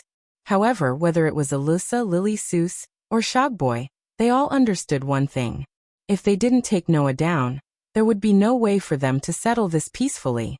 That was why they had no choice but to fight to the end. Understanding this, Lily stepped forward. With a flip of his hand, he pulled out a large sword from under his cloak. Although Seuss and Shugboy were a little fearful of Noah, when they saw Elisha and Lily stand out, they immediately clenched their teeth. One of them unsheathed a sword from his waist, while the other pulled out a magic wand from his bosom. In the next moment, with Elisha taking the lead, waves of mana began to surge out of the magical weapons in the hands of the 4 captains of the demonic battle troops, causing waves of powerful aura to rise continuously. They firmly locked onto Noah, causing the atmosphere to become increasingly tense. Gulp. Within the army that surrounded the plaza, someone couldn't help but swallow a mouthful of saliva. At this moment, that voice, which was originally not very clear, was like a huge rock being thrown into a calm lake, causing the entire hostile atmosphere to explode in an instant. "Do it." At almost the same time, Elisha and Lily yelled out. The moment the shout fell, the long spear in Elisha's hand suddenly shook with a strong force. She stomped her foot on the ground fiercely. With a bang, she turned into a stream of light and shot straight in the direction of Noah.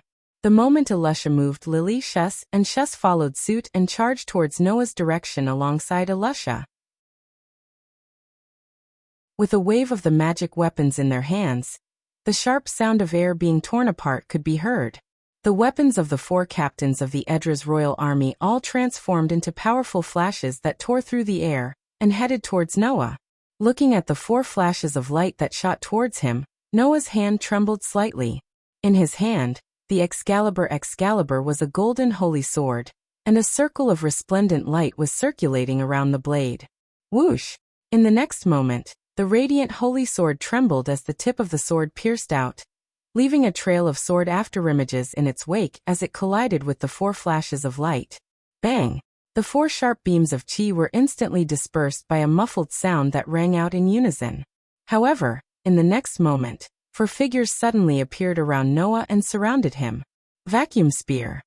The spear in Elisha's hand once again changed its shape in a burst of light, bringing along a wave of chaotic airflow.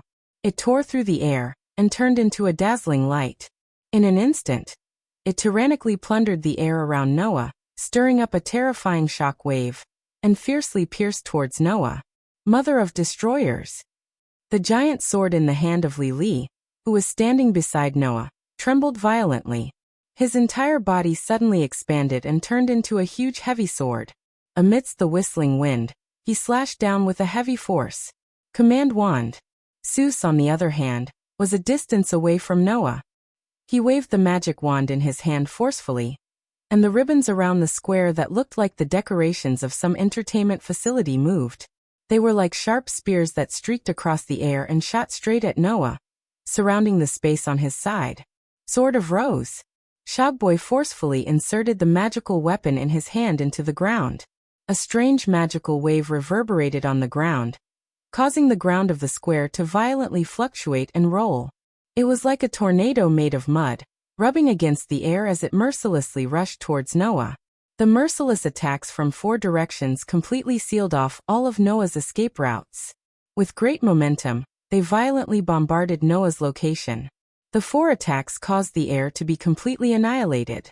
The space seemed to be slightly distorted, and the ground trembled repeatedly, causing ear-piercing buzzing sounds that resounded throughout the sky. However, in the face of those 4 powerful attacks, Noah, who was originally standing still in the center of the battlefield, finally moved. Clang! A dazzling sword light appeared without any warning amidst the crisp sword cry. At this moment, everyone only felt that the whole world seemed to have darkened.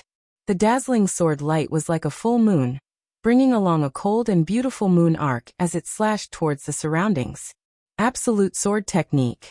Form 3 Shadow Moon Dance. The sword light that transformed into a full moon swelled around Noah, welcoming the incoming storm of spears, pitch-black greatswords, sharp ribbons, and turbid mud flow. Clang!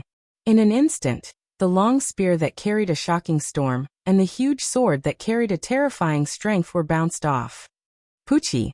The ribbons that had transformed into sharp spears were cleanly torn apart with a tearing sound. Dong! The mighty mud flow was cut into 2 halves and exploded. Bam! In an instant, the 4 captains of the Edra's army that were attacking Noah were sent flying by the explosive force of the beautiful moon arc. In the end, Noah defeated the strongest force of Edra's in a single strike. That was the difference between them. Furthermore, it was under the condition that the absolute sword technique's true power wasn't unleashed. After all, the absolute sword technique was a sword dance technique. Only by using divine might in conjunction with the elven device could it unleash its true power. At that moment, while the Excalibur in Noah's hand was an A++ ranked treasure, Noah didn't use divine might. Additionally, the Excalibur wasn't an elven device, so there was no way it could unleash the full power of the absolute sword technique. Even so, Noah was still able to mimic the absolute sword technique's moves and rely on his LV for ability to send the 4 captains of the Edra's army flying in an instant. After that, Noah spun around and charged toward Shus and Shubboy.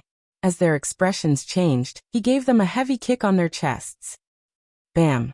Another dull thud rang out as the captains of the 3rd and 4th Magicorps legions were sent flying like kites with their strings cut before crashing heavily into the walls of the building. Chapter 1100. Poochie. Seuss and Shubboy both spat out mouthfuls of blood as they slammed into the wall. Their bodies softly slid down to the ground, no longer able to get up. Seuss. Shubboy. Seeing Seuss and Shubboy, who were both captains of the Devil Army, being defeated in an instant, Alusha and Lily's hearts trembled. That's it. Noah turned around and cast his gaze on Alusa and Lily, whose expressions had changed abruptly, and spoke faintly. It seems that these 2 captains of the Devil Army are different from you. This point could be seen from the magic weapons used by Seuss and Shubboy. Seuss's command wand seemed to be able to give life to inanimate objects and control them. Shubboy's rose sword was able to soften everything it touched. It was also a magic that could only be used against inanimate objects. These 2 people's magic was the type of magic that was used by manipulating existing objects. Apart from the magic, there was nothing special about them. That is to say, Seuss and Shubboy were only relying on the power of their magic weapons to fight. On the other hand, although Alusa's Spear of 10 Precepts had 10 forms and 10 effects, each of them could only be unleashed when Alusa was the one controlling them. As for Lily's Mother of Destroyer, it was even simpler. It was only a magic weapon that could freely change its shape. Both of them used close combat magic and magic weapons. If they didn't have a certain level of fighting ability, how could they use such magic weapons? On the other hand, Seuss and Shubboy's magic weapons relied on pure magic effects. They relied too much on the power of items. Once the items were no longer effective, they could be dealt with in minutes. Only you 2 are a bit interesting. In front of Alusha and Lily, Noah raised the Excalibur in his hand and pointed it at the stiff-faced Faust. He spoke indifferently to Alusha and Lily. So you 2 have to work hard and see if you can defeat me. Otherwise, I don't need to say what will happen to the king you are loyal to. You should understand, right? These words made Faust's face turn furious, while Alusa and Lily's faces darkened at the same time. In the next second, Alusha and Lily's figures suddenly trembled and turned into 2 indistinct shadows, separating from each other. In the end, they formed a rather strange arc, as if they had purposely made two large circles, one on the left and one on the right, towards Noah. Sonic spear. The long spear in Alusha's hand suddenly changed shape. The magic surging on it caused Alusha's speed to suddenly increase dramatically. As her figure flashed, the sharp sound of the air breaking was incessant. Even if it was not the true speed of sound, it was indescribably fast. Obviously, the so-called sonic spear was a magic that could increase the speed of movement and attack by several times. As for Li Li, it was even simpler. A pair of pure white wings unfolded on his back. With a flap of his wings, his speed increased to a level comparable to Alusha's. Glancing at the two indistinct shadows rushing towards him, Noah's eyes flashed, but his body did not move an inch. After a short moment, a stab and a slash suddenly arrived, causing the sharp energy to tear through the air with ear-piercing sounds. One on the left and one on the right, they fiercely attacked Noah. One on the left and one on the right, two completely opposite directions. It was destined that if Noah intended to defend, he would only be able to defend against one of them, while the other would inevitably hit him. Unfortunately, even the attacks launched by Alusha, Li Li, Seuss, and Shogboy from 4 directions had been neutralized by Noah, not to mention the attacks from 2 directions. Thus, under the countless gazes of the surrounding devil army, until Alusha's fierce stab and Li Li's sharp slash gradually arrived, the Excalibur in Noah's hand shook. Clang! Amidst the crisp sword cry, 2 sword lights suddenly flashed at the same time, shooting out and heavily colliding with the long spear in Alusha's hand, and the huge sword in Li Li's hand. Clang! Amidst the simultaneous sounds of collision, a terrifying force that seemed to have materialized gushed out from the 2 sword lights. Bang! A low muffled sound rang out in the field. The astonishing force from the 2 sword lights gushed out like a flood, directly causing Alusha and Li Li's figures to explosively retreat by nearly a dozen steps. Every step left a deep mark on the ground. In terms of physical strength, Li Li seemed to be much stronger than Alusha. After a short while, he stabilized his body, but when he felt the numbness in his sword-wielding hand, his heart was somewhat shocked. This guy, what a terrifying strength. Just as this thought flashed across Li Li's mind, a voice that seemed to laugh faintly sounded beside him. It's not just strength. All the hair on Li Li's body suddenly stood up in an instant. Beside Li Li, a figure seemed to have shuttled through the cracks in space and suddenly appeared. Li Li, who felt a chill in his heart, almost subconsciously grabbed the huge sword in his hand. With a whistling gust of wind, he viciously slashed at the figure beside him. Clang! The golden holy sword and the pitch-black huge sword were like needles against each other as they collided with each other, giving rise to the sound of metal clashing against metal. However, those with discerning eyes could see that Noah's skill was definitely superior. As for why, at this moment, the tip of the golden holy sword in Noah's hand actually pointed at the huge sword that Li Li had slashed horizontally, blocking it. That was not a flat blade, but a straight line of the blade. Noah was actually able to use the tip of his sword to precisely point at the straight sword edge. His eyesight was strong, and his skill was simply unimaginable. However, a fierce light appeared in Li Li's eyes. He actually abandoned the sword in his hand and with a fierce aura, he pounced in front of Noah. In the next moment, Li Li stretched out both hands, and under Noah's astonished expression, he firmly grabbed Noah's shoulders. Then, Li Li let out a low roar. Now is the time. Following Li Li's low roar, Noah felt it. A figure instantly flashed behind Noah. Let me show you the strongest form of my spear of 10 precepts. The magical weapon in Alusha's hand emitted a shocking light, turning into an extremely gorgeous ceremonial spear. Holy Spear. Holy Stone World. On the gorgeous ceremonial spear, a bright light surged, causing the air around the spear body to become completely chaotic. It was like a meteor that contained a terrifying power, but also like a meteorite that directly struck out.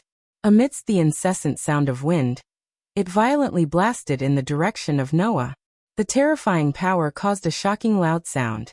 At this moment, an extremely violent shock wave mixed with a blinding light, like an exploding star, shook the square of the palace, setting off layers of terrifying wind and waves that swept in all directions. The soldiers of the royal army's devil army, who were originally quite a distance away, could not even react in time and were directly blown away by the terrifying wind and waves. Faust, who was protected by a group of soldiers, was not spared either. He was cleanly blasted out and crashed onto the ground, rolling a few times before coming to a stop. As for the center of the field, it had already been enveloped by a light wave that seemed to have materialized. It was as if a white sun had directly hit the ground, setting off bursts of violent winds and waves. It stirred up layers of terrifying impacts, causing the ground to crack and explode one by one. This scene lasted for an unknown period of time. At least, Faust felt as if a long time had passed before the violent shock waves and waves that were spreading out gradually weakened, and the strong light that filled the center of the square also slowly dimmed. With such a terrifying attack, coupled with Lily's reckless self-sacrifice, Faust did not believe that he could not take down Noah. However, the scene that appeared in front of Faust finally caused him to be completely stunned.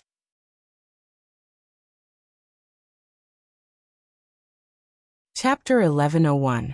The violent wind and dazzling light gradually subsided, causing the entire square of the palace, which seemed to be shaking the heavens and earth a second ago, to slowly return to its calm state.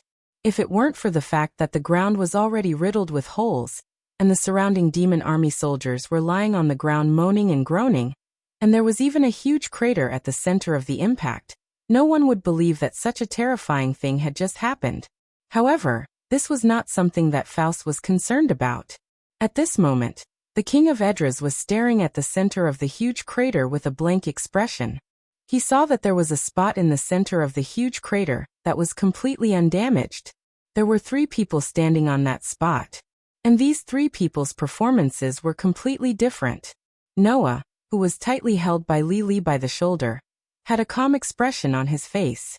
Lily, who was tightly holding onto Noah's shoulder, had a look of shock on his face. As for Elisha, who was still standing behind Noah and maintaining the most powerful spear of the holy stone, she stared straight ahead. Her delicate face was slightly pale as she spat out word by word. Can't do. Not to mention Elisha, even Lily and Faust couldn't believe that Noah was completely unscathed under that terrifying attack. Not even a single strand of hair fell. As for the cause of this, it was a shield. It was a shield that was completely black like obsidian, with a banshee head full of snake-like hair engraved on the front. On the head, there was a pair of snake-like eyes that flickered with a scarlet luster. If a knowledgeable person were to see this shield, they would immediately recognize its origin. That was because this shield was the same as the Excalibur. Once it was exposed, it would be impossible to hide its real name from the public. Aegis. In Greek mythology, this was a shield known as a divine shield. However, in Greek mythology, the Aegis shield had 2 sides. One side was owned by Zeus, the king of the gods in Greek mythology. Thus it was also known as the Aegis shield. The other side was owned by Athena, the goddess of wisdom in Greek mythology. It was said that these 2 shields were made by Hephaestus, the god of fire, who was also known as the god of forging, using the fur of a sheep that had once provided milk to Zeus in myths. Although they were made of sheepskin, the 2 shields contained an astonishing amount of power. It was said that the Aegis of Zeus could not even cause the slightest bit of damage to it. Moreover, as long as it was lightly waved, the shield could create a storm. If it was placed in the sky, it would even darken the sky. And when Zeus picked it up, the sky would clear up. As for Athena's Aegis, it was fused with the head of the snake demon Medusa that was chopped off by Perseus. Anyone who was looked at by the eyes of the snake demon Medusa on the shield would be turned into stone. At this point, the body of the shield that blocked Ilyssa's final blow was already on the verge of being revealed. It was the Aegis of the goddess of wisdom, Athena. At this moment, this divine shield, whose reputation was not inferior to the Excalibur, was floating in the air behind Noah, blocking Elisha's spear of the sacred stone.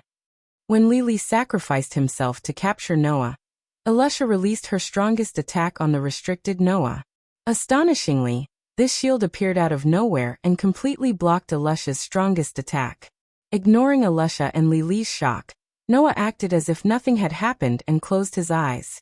To be able to force me to take out this shield, you should be proud. As soon as he finished speaking, golden ripples suddenly appeared around the Aegis. Within the ripples, silver chains with different shapes at the tip and flowing with golden light burst out like long whips. With Noah as the center, they crazily danced. Bang! Alusha and Lili, who were completely unable to react, were ruthlessly smashed by the crazily dancing silver chains. In a neat muffled sound, they were both sent flying and smashed onto the ground. Their bodies rubbed against the ground for quite a distance. Goo! Ugh! Alusha and Lili, who had no means of defense, let out a muffled groan. After falling to the ground, their bodies trembled, but they could not stand up no matter how hard they tried. At this moment, the silver chains and the pitch-black shield turned into a burst of light particles and dissipated in the air, returning to their owner's treasury, including the Excalibur, in Noah's hand. At this point, in the entire palace square, apart from Noah, no one could stand like they had at the beginning. Whether it was the Surpassers who were blown away by Noah at the beginning, the Devil Army members who were affected by the aftermath of Alusha's strongest attack, or the 4 captains. All of them were scattered all over the ground. Noah stood in the middle of the messy field that was full of people and cats. There were potholes everywhere, and there was a huge hole in the middle. Noah stood in the only undamaged spot, looked around, and then cast his gaze on Faust. Faust, who was paralyzed on the ground, suddenly trembled, and a somewhat fearful expression finally appeared on his aged face. Under Faust's gaze, Noah lifted his feet and walked towards him step by step. Suddenly, Faust seemed to be stimulated by something. He moved his butt and followed Noah as he walked and retreated. His voice trembled as he muttered absent-mindedly, Don't come over. Don't come over." Noah acted as if he did not hear anything. He stared at Faust and continued to walk towards him. "Don't come over. Don't come over." Faust's voice finally raised. "Didn't I tell you not to come over?" After saying that, Faust suddenly raised the scepter in his hand. Wang. The tip of the scepter that Faust raised suddenly bloomed with a strong light. Immediately after, Faust's scepter shot out a bolt of lightning, which cut through the air and landed directly on Noah's body. Bang! An explosion sounded, and a burst of dense fire and smoke spread out, shrouding Noah's position. Seeing this, Faust's face was filled with joy, but the next second, he immediately froze. Within the dense fire and smoke, Noah's figure continued to walk out, unscathed. Even his expression did not change in the slightest. Ah! Faust madly waved the scepter in his hand again and again, causing streaks of lightning to turn into gorgeous flashes that enveloped Noah's body. Bang bang bang bang bang. All of a sudden, continuous explosions sounded one after another. Bursts of flames and smoke also vibrated from Noah's body one after another. However, Noah still acted as if he did not feel anything. He ignored the bolts of lightning that shot towards him, withstanding them as he walked towards Faust. If it was Alusha, Lily, Seuss, or even Shogboy's magic that did not directly affect Noah's body, then so be it. A direct magic attack like Faust's would not have any effect in front of Noah's curse resistance. Therefore, when Noah arrived in front of Faust, the mana stored in Faust's scepter had already been exhausted, but it did not even mess up Noah's clothes. Then, under Faust's horrified expression, Noah suddenly stretched out his hand, grabbed Faust's collar, and lifted him up. "When I think about how you almost threatened my companions, I feel like vomiting." As soon as he finished speaking, a powerful fist suddenly landed on Faust's face. Bang! With a muffled sound, Faust screamed as he was sent flying by Noah's punch. He smashed into the ground not far away, and after twitching a few times he could no longer move.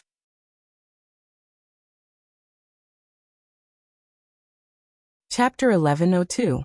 Bam! When Noah's fist landed heavily on King Edris's face, and sent him flying with a single punch, those who still had some semblance of consciousness began to tremble in fear. Looking at the ruined plaza and the scattered humans and surpassers who couldn't get up, even the second knight's face turned pale. The extinction of humanity. Wasn't it? The nightmarish scene in front of him was like the first act that symbolized the destruction of mankind. Wasn't it? Of course, that was an exaggeration. It was impossible for Noah to destroy the humans of Edris for no reason. And it was even more impossible for him to slaughter all the humans of Edris for no reason. Noah only had two goals for his trip to Edris. First, to find the culprit behind the anima attack on Magnolia and settle the score. Second, to completely eliminate the threat of the anima to Aslan. Apart from that, there was no third goal. Unfortunately, the second knight didn't know what Noah was thinking and believed in the orders of the Queen of Surpassers. All of this was just the beginning of the extinction of humanity. Putting aside the fact that two knights had been accused of something that didn't exist for no reason, his objective was to uncover the king of Edras and get rid of the royal army that was aiding him. To Noah, this was only the beginning of his journey to Edras. After all, Noah still had to find the magical device of the anima and destroy it. He also had to settle the score with the Queen of Surpassers. Furthermore, if he only destroyed the magical device of the anima, he couldn't guarantee that there wouldn't be a second anima in this world. In order to prevent the anima from becoming a threat to the guild and his companions, Noah and Mr. Gang had already discussed a countermeasure before coming to Edras. A countermeasure that could change the world. That was why this was just the beginning. Looking at Faust, who had completely fainted, Noah turned around and immediately planned to leave. However, at that moment, a voice squeezed out with great difficulty. "It's not over. Yet." Hearing this voice, Noah narrowed his eyes and turned to look at the source of the voice. There, Elisha used the spear of the 10 Commandments to support her body. She stood up with great difficulty and stared at Noah. "I haven't lost yet." This scene was very similar to when Noah defeated Elisha. "I can't lose." Elisha gritted her teeth so hard that blood flowed out of her gums. She struggled to support her body and raised the magical weapon in her hand, aiming it at Noah. "I can't lose." After saying that, Elisha stomped on the ground and charged towards Noah. The spear of the 10 Commandments in her hand turned into a ray of light and violently pierced towards Noah's head. However, in the face of this fierce attack, Noah tilted his head slightly. Swoosh! The sharp tip of the spear brushed past Noah's cheek and stabbed into the air. Elisha, who had used all her strength to stab with the spear, was already exposed. As long as Noah threw a punch that was neither too light nor too heavy, then that punch would definitely hit Alyssa and make her unable to stand up again, right? However, Noah didn't move. He looked at Elisha's face and said coldly, "You've already lost." It was the same as when he defeated Elisha. This time Noah said the same thing. And it was this sentence that made Elisha go crazy. "I didn't lose." As if she didn't care about her injured body, Elisha shouted crazily, "For the eternal magic. I can't lose." After saying that, the spear of the 10 Commandments in Elisha's hand turned into a series of spear shadows and continuously shot towards Noah's direction. In the face of the continuous thrusts, Noah's expression didn't change in the slightest. He just gently moved his feet, and like a piece of paper, he dodged Alyssa's crazy thrusts one by one. On the other hand, Elisha was still roaring madly while thrusting forward like a madman. "How can I lose? If I lose, this world will completely lose its magic. How can I lose? How can I lose?" This sentence, rather than saying it to Noah, it was more like Elisha was saying it to herself. Relying on this determination, Elisha was able to squeeze out the energy that she shouldn't have left and crazily attacked Noah. As a person of Aslan, you enjoy things that we don't have. How can you understand our despair? How can you understand our fear? How can you understand our uneasiness? Whether it was in Aslan or Edras, magic was a part of civilization. People used magic to make fires and cook. People used magic to transport themselves. People used magic to communicate. People used magic to do their work. To the people of Aslan and Edras, magic could be said to be something that they relied on for survival. And these magic, if they wanted to activate it, all required magic.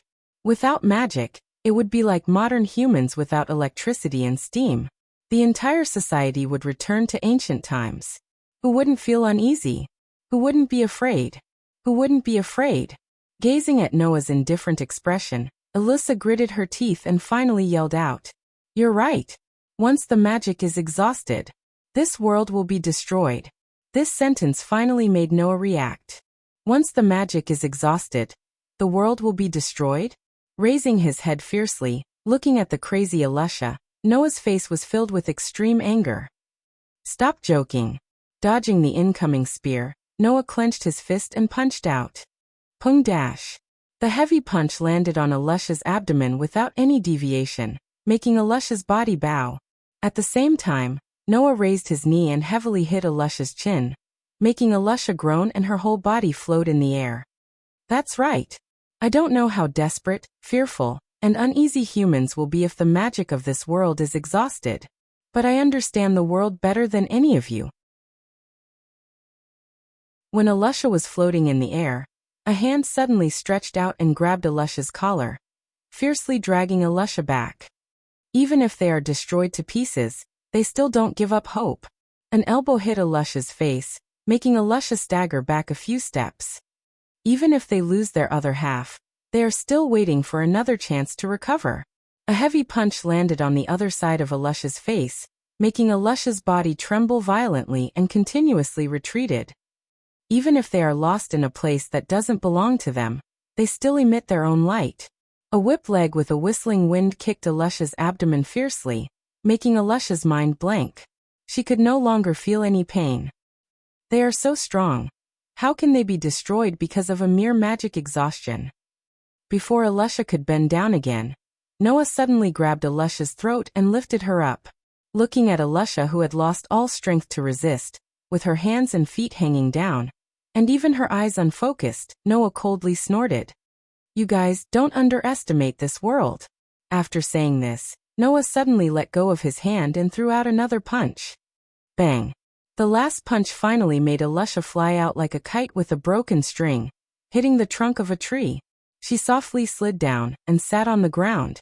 Her vision was already blurred. However, Alusha still stared at Noah, who was standing in front of her, tears falling from her eyes. We just want to survive. Hearing this, Noah stared at Alusha, who was sitting on the ground leaning against the tree trunk. The anger in his heart gradually subsided, and he closed his eyes. Without magic, humans still have physical strength. Without magic, humans still have bodies. As long as they have hands and feet, they can continue on. Even if it is a difficult situation, they can still choose to move forward. This is what humans are like. Slowly turning around, with his back facing Alusha, Noah's voice echoed clearly. The world only provides humans with a path and shelter. It will never provide you with life. How to survive is not dependent on the world, but on yourself. After finishing his sentence, Noah ignored Alusha and directly left under Alusha's gaze. Looking at Noah's gradually fading back, Alusha's eyes fluctuated, and she gradually lost her mind. Rely on yourself. The pain from her body began to return, and Alusha's mind gradually regained its clarity. At this moment, Alusha's uneasiness, fear, and despair towards the result of magic exhaustion did not disappear, but it was forcefully squeezed into another kind of emotion. This kind of emotion was called hope. Thus, Noah's words were firmly imprinted in the heart of this seemingly cold and strong, but in fact weak and powerless girl. And the world, under Alusha's silence, continued to operate as usual, constantly strengthening itself. How could it be destroyed?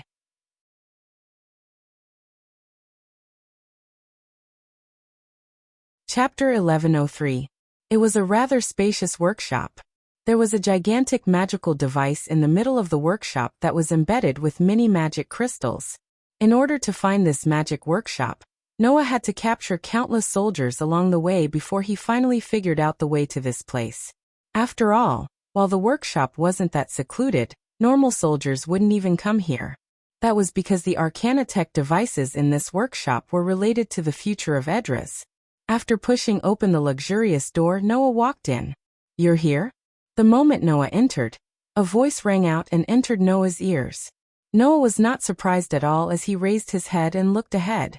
In front of the gigantic magical instrument, there was a figure holding a staff with his back facing Noah.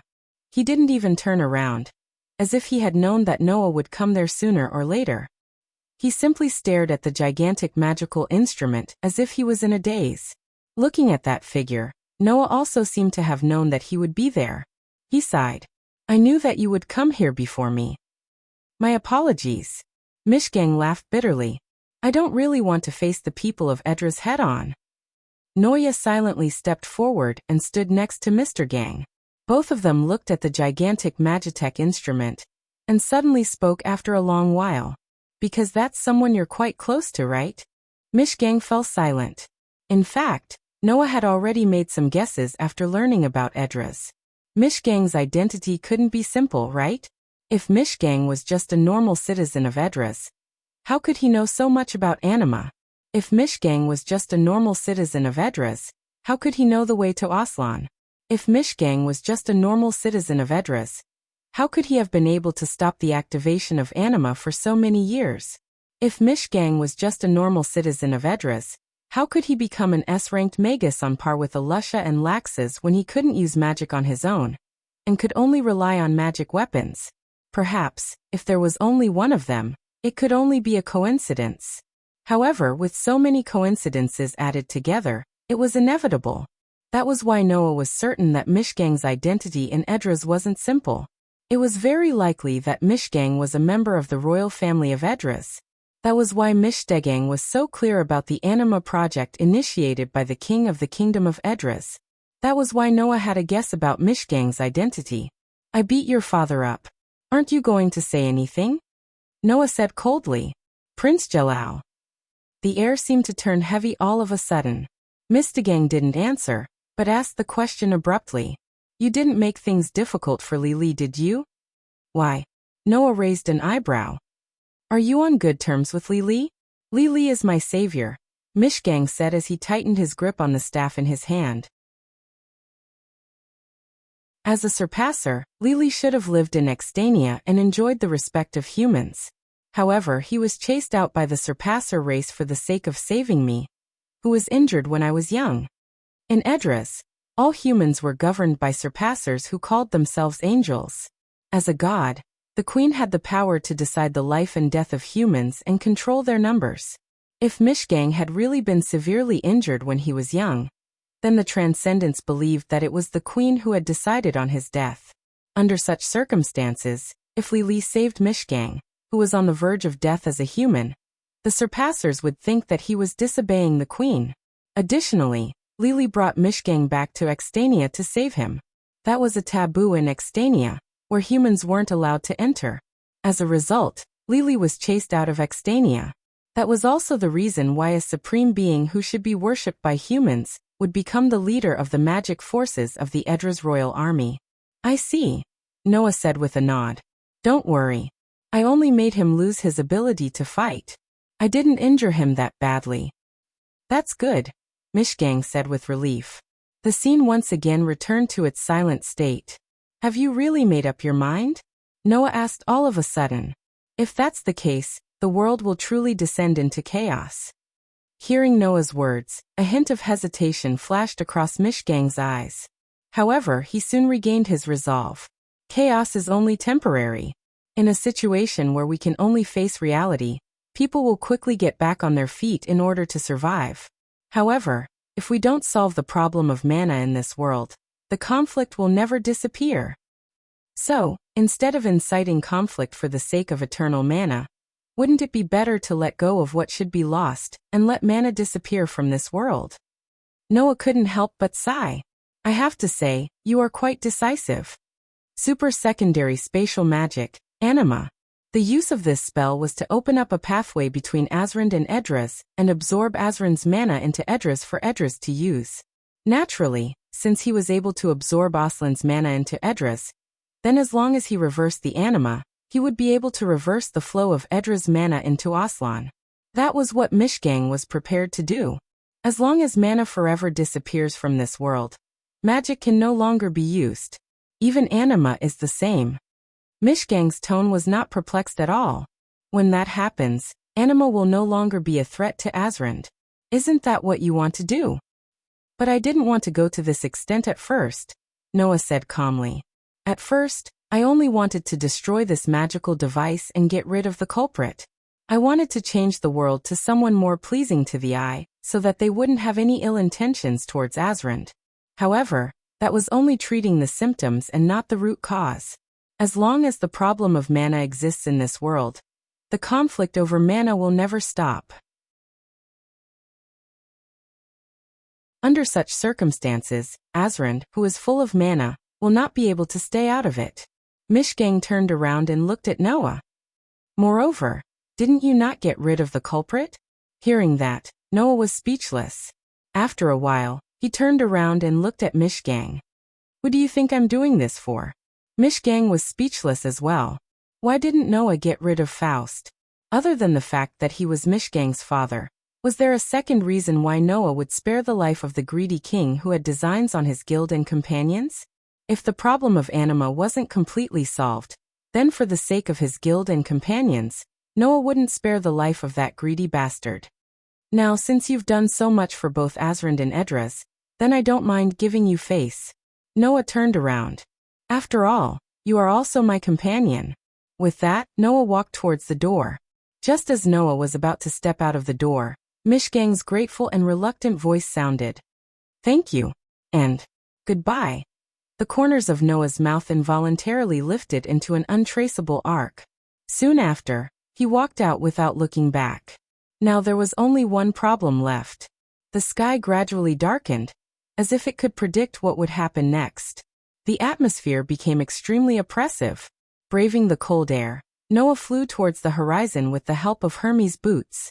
There was only one goal. That was the huge island floating in the air. Extania.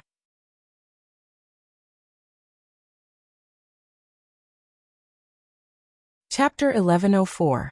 When Noah controlled Hermes' boots to slowly land on the huge island called Extania, an indescribable silence pervaded the entire space of the island.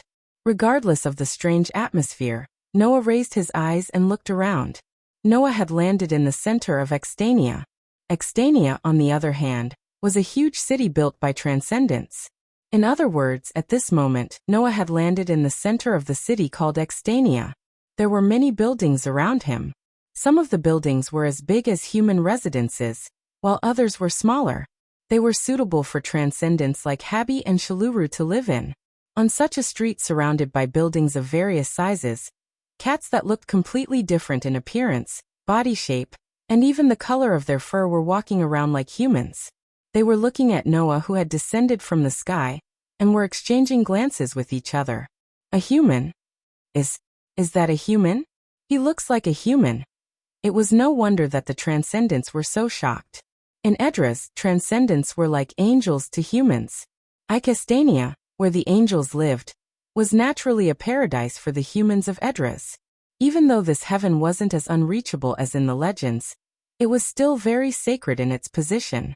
The transcendent elders, led by the queen, strictly forbade humans from entering Extania. In the past, Lili had only brought a single human back to Extania before being chased out. One could only imagine how unbelievable it was for a human to come to Extania. However, Noah didn't even care about the surpassers' expressions of disbelief. All he said was, "It's fine, but it's fine." He only said indifferently, "Tell your queen to come out."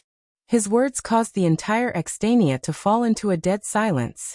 A moment later, the transcendent cultivators in the area began to get angry. A mere human dares to trespass in Extania and ask the queen to come out and see him?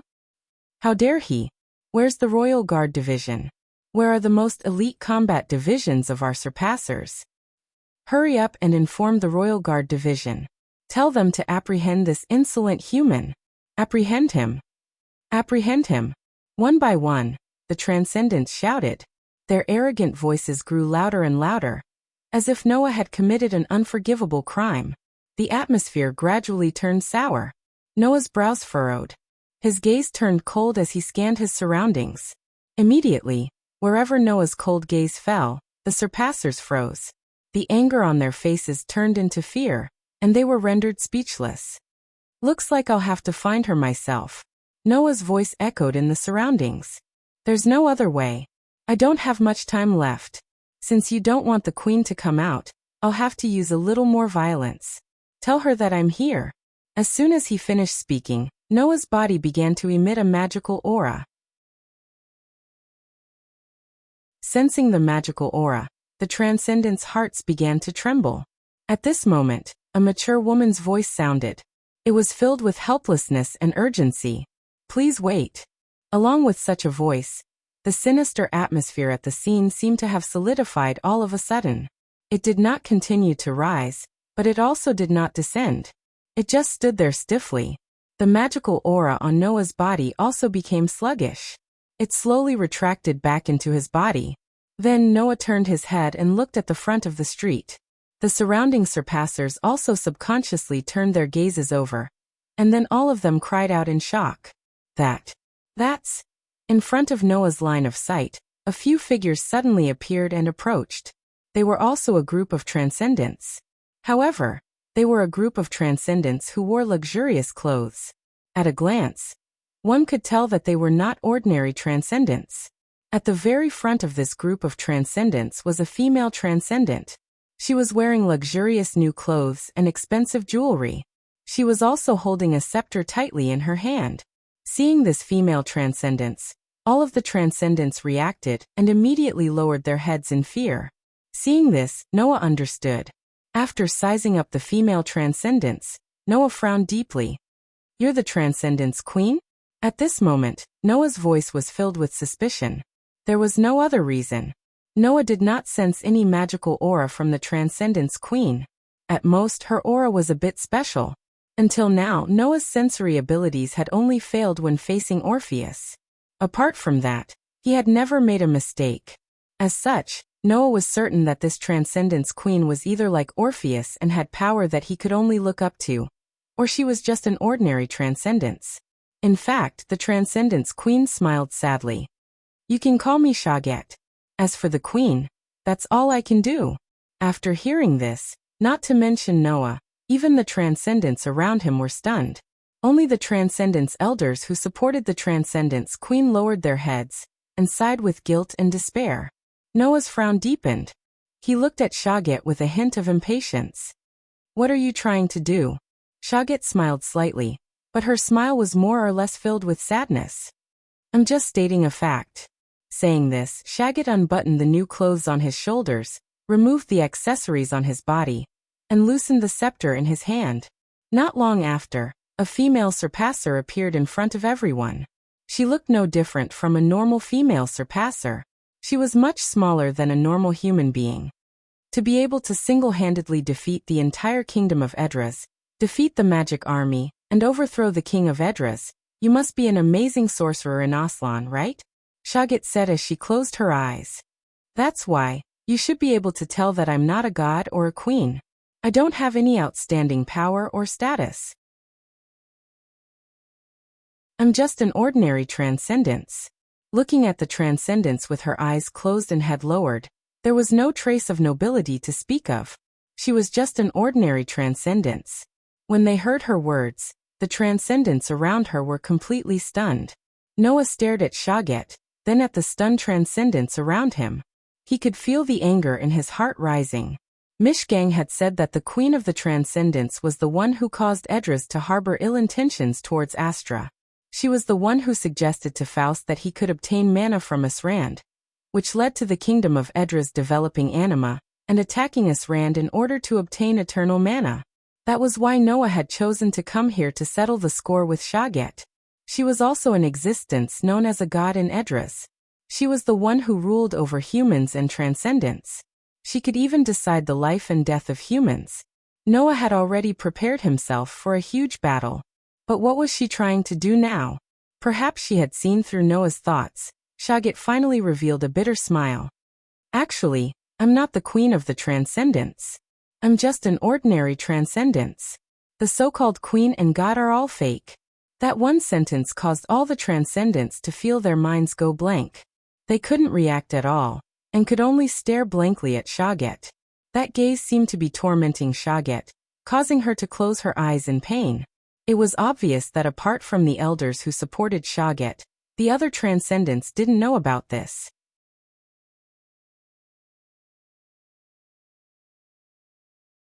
Chapter 1105. Actually, even though we surpassers possess magic that the humans of Edras do not possess, our fighting prowess is not that great. We have been bullied by the humans since a long time ago. In front of all the stunned surpassers, Haggart closed his eyes, clasped his hands, and began to speak softly. At that time, the people even began to question their own existence. They even began to feel confused about their own survival. They completely lost the confidence to continue living, causing the entire race of surpassers to sink into the abyss of extinction. If this continues, I'm sure our race will be truly destroyed, right? Haggart said with a gloomy smile. In order to restore the confidence of those clansmen, and to prevent them from being bullied by humans, I discussed with the elders of the clan. In the end, we decided to tell a lie that could even deceive our clansmen and the entire world. A lie. Noah's eyes flashed as he looked at Haggart. So that's why you said you're not a queen or an omnipotent god. Yes, and that is the truth. I am just a normal surpasser. Haggart shook his head. No, it is not right to call me a normal surpasser. Compared to the rest of our race, I have a very special ability. Special ability. Noah was taken aback. Look, even if I call myself a god and pretend to be very powerful to deceive the humans and make them fear us so that they will no longer target us surpassers, there's no way they'll believe me if I just say it verbally, Haggart explained. However, my special ability allows me to make these words more believable and make the humans believe that I am a god. With Haggart's reminder, Noah recalled something. Why would the Queen of the Surpassers be called a god? It was because the Queen of the Surpassers had the power to decide the life and death of humans. She had the power to control the population of humans. I do not have that kind of power, Haggart admitted. I just have the ability to foresee things, and I can more or less foresee some things in the future.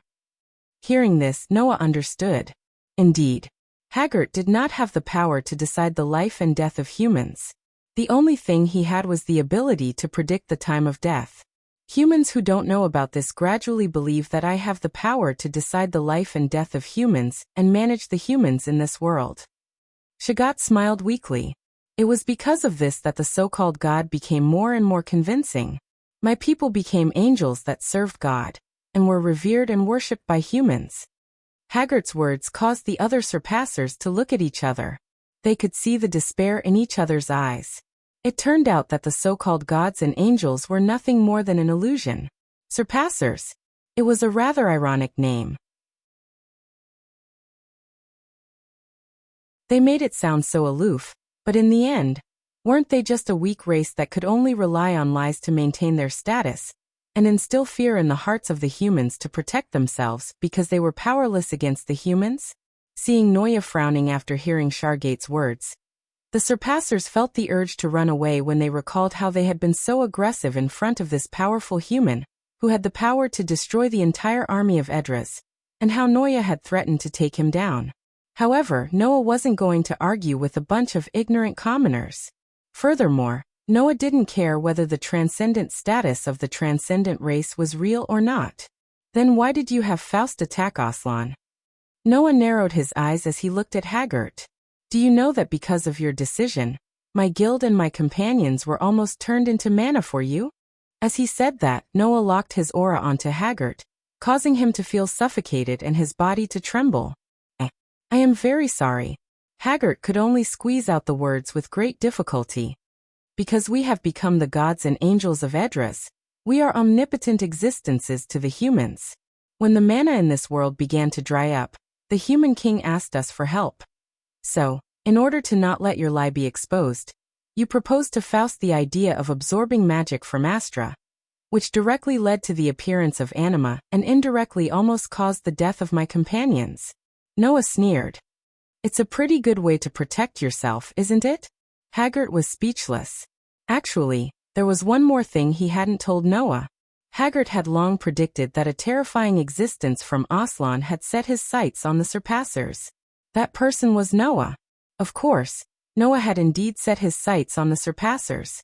From the very beginning, Noah had come with the intention of settling the score with Haggart. That was why, to ensure that the surpassers wouldn't be harmed by Noah, Haggart had second night send a decree to the humans in the name of God, claiming that a human named Noah would cause the extinction of the humans of Edras, and that the kingdom of Edras would resist Noah. Who would have thought that right after that decision was made and second night sent the decree to the royal capital, Noah would appear? Among the group of surpassers who were sent flying by Noah, there were a few who were lucky enough to be in the periphery, and didn't suffer too much damage. That was why those surpassers brought back news of Noah's destruction of the royal army of Edras. Knowing that he wouldn't be able to escape this time, Haggart could only resign himself to his fate and hope that he could be forgiven by Noah. No, that wasn't right either. I don't expect to be forgiven by you. Haggart finally faced Noah head-on for the first time and pleaded sincerely to Noah. I only hope that you won't make things difficult for my tribesmen. They don't know anything. I beg you. After saying that, Haggart actually knelt down in front of Noah and even knocked his head on the ground. Your Majesty, please don't do this. Your Majesty. The surpassers in the surroundings were all panicking. Only the surpasser elders who supported Haggart knelt and kowtowed. I beg you, please don't make things difficult for my tribesmen. Seeing the queen and the elder kneeling in front of a human, the surpassers realized what kind of situation they were in. They all fell into a state of panic. Seeing Haggart and the surpasser elders kneel before him for the sake of their tribesmen, Noah couldn't help but fall silent. At that moment, there was only one thought in Noah's mind. If he didn't have the power to resist the entire kingdom of Edras, would he kneel to Faust for the sake of his companions and the guild under the threat of Anima? The answer was of course yes. As long as it was for the guild, for his companions and for his family, Noah wouldn't even bat an eyelid if he had to be beheaded, let alone kneeling. But when that time came, wouldn't it mean that he had nowhere else to go? Wasn't Haggart and the surpasser elders doing this because they had nowhere else to go? After all, the only difference between them and Noah was that they didn't have enough power to protect the people they cared about. Realizing this, Noah was even more determined to become stronger. At the same time, the anger in his heart had no choice but to dissipate. Forget it, Noah said with a sigh and turned around. Seeing that you're doing this for the sake of your tribesmen, I won't hold it against you. The moment those words left his mouth, before Haggart and the others could even rejoice, Noah's voice rang out. But don't forget that you're not the only one who has something to protect. You can sacrifice the things that others need to protect for the things that you need to protect. Therefore, sooner or later, others will also sacrifice you for the things that they need to protect. After those words, Noah leaped into the air and soared into the sky with the help of Hermes's boots. The surpassers were left behind in an indescribable silence.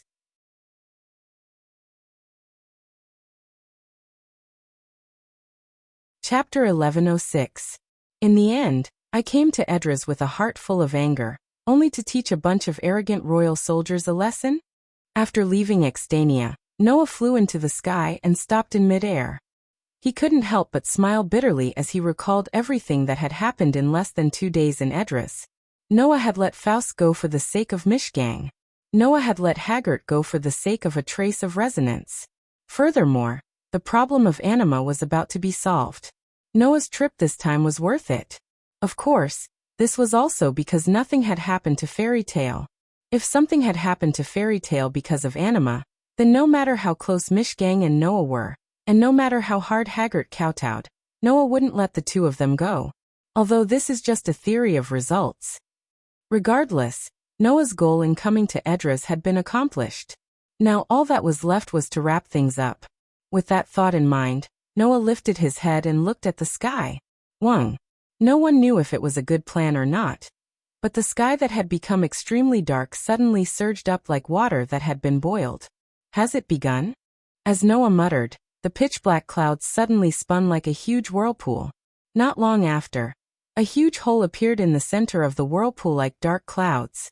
Beep beep beep. Dazzling flashes of lightning began to flash from the huge hole. Whoosh! The howling wind also seemed to be stirring up a storm, causing the entire sky to become violent. Under such circumstances, from the ground below, streams of seemingly substantial air currents rose like steam without any warning. They were carried by the violent winds and soared into the sky. They were like streams of water that flowed into the huge hole in the sky. As the thick, substantial airflow was absorbed by the huge hole, the entire Idras underwent an earth-shattering change. Rumble!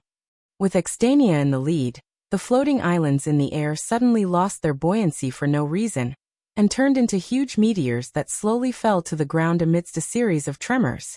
The floating islands were able to float in the air because of the mana contained in the ground of the floating islands. At that moment, whether it was the manna contained within the ground of the floating island, or the manna contained within the vast land of the Edris continent. All of it was being reversed by the anima, and turned into streams of dense air currents that flowed into the world of Aslan through the gigantic hole. Of course, this wasn't just limited to the manna contained in the earth. Even the manna stored in the magic crystals, magical weapons, and magical tools that humans extracted from the earth and created into magic crystals, magical weapons, and magical tools began to transform into streams of manna that rose into the sky. As a result, the imperial capital that was like a paradise with the support of magic fell into unprecedented chaos. The light-type magic crystals that acted as street lamps all lost their light. The fire-type magic crystals that acted as furnaces all lost their light.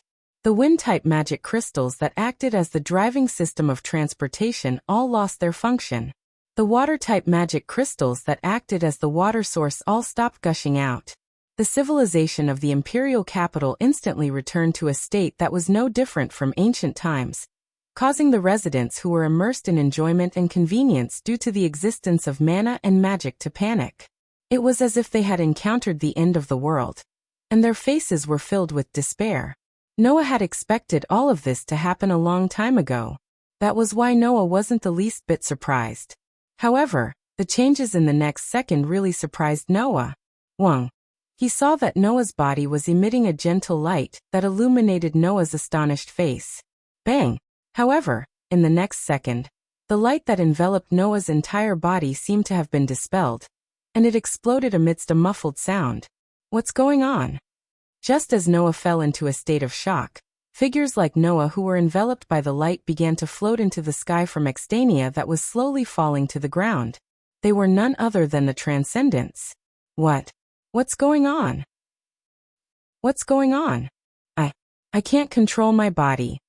Amidst the panicked voices, the group of surpassers led by Haggart was involuntarily carried by the light that enveloped their bodies and floated into the sky. Not long after, the Transcendents were all sucked into the anima's hole, while they were still in a state of panic. Seeing this, Noah immediately understood. Because of the reversal of anima, what little magic power remained in Edras would be absorbed and flow towards Aslan. Regardless of whether it was Noah or the surpassers, they all had manna in their bodies. The super subspace magic, anima, naturally had no way of extracting manna from a person's body. It could only absorb the manna along with the person's manna, including Noah. Unfortunately, Noah's curse resistance bounced off the effects of anima. This resulted in the situation where only Noah could continue to stay in Edras. Well, in the beginning, I was planning on going back by myself through the void of anima anyway. After understanding the changes in his body, Noah relaxed and lowered his head to look at the chaotic capital. At the very center of the imperial city, at the top of the tallest palace, a figure holding a magic staff stood against the wind. His eyes met with Noah's, and his lips moved a few times, as if he was trying to convey something. Noah naturally couldn't see Mishgang's lips from such a distance. However, Noah inexplicably understood what Mishgang was trying to say. Thank you, and goodbye. It was exactly the same words that Mishgang said to Noah in the magic workshop of anima. Thus Noah smiled. 7 years ago, Noah had coincidentally saved Mishgang, who had fainted from exhaustion after stopping anima. From then on, they had formed a bond. 7 years later, Noah and Mishgang parted ways. As the Prince of Edras, Mishgang, who had been running around for Aslan for many years, had finally returned to his hometown. However, given Mishgang's personality, he would definitely be running around for Edras, which had fallen into chaos after losing his mana, right? At least, Noah believed that. Mishgang definitely had the ability to change this world called Edras. Thus, in their parting, there was reluctance and gratitude, but more than that, there was hope for the future. Under Mishgang's gaze, Noah looked in another direction as if he had a stroke of luck. There, a group of people were desperately waving at Noah, who was in the air. In their hands, there was a flag. It was a flag with a design that looked like a flying bird, but also like a fairy. The smile on Noah's face grew wider and wider, but he had no intention of flying down. Instead, he waved in the direction of the flag and looked at Mishgang, who was standing at the top of the palace. Then he turned around and turned into a meteor, flying into the huge black hole in the sky. At this point, Noah's short journey in the world called Edras came to an end. Through the huge hole in the anima, Noah flew to the other end of the tunnel at an extremely fast speed. After flying for an unknown amount of time, Noah felt his vision being filled with light. Then, he flew out of the hole and passed through the clouds, returning to the familiar world. Noah, brother Noah. As soon as he flew out of the hole, Noah heard a burst of cheers. Looking down, he saw that in Magnoria, a group of fairy tale sorcerers were waving and cheering at Noah in unison. However, when the surpassing sorcerers were spat out of the hole one by one, all of them were stunned. After a while, earth-shattering screams rang out. Cat.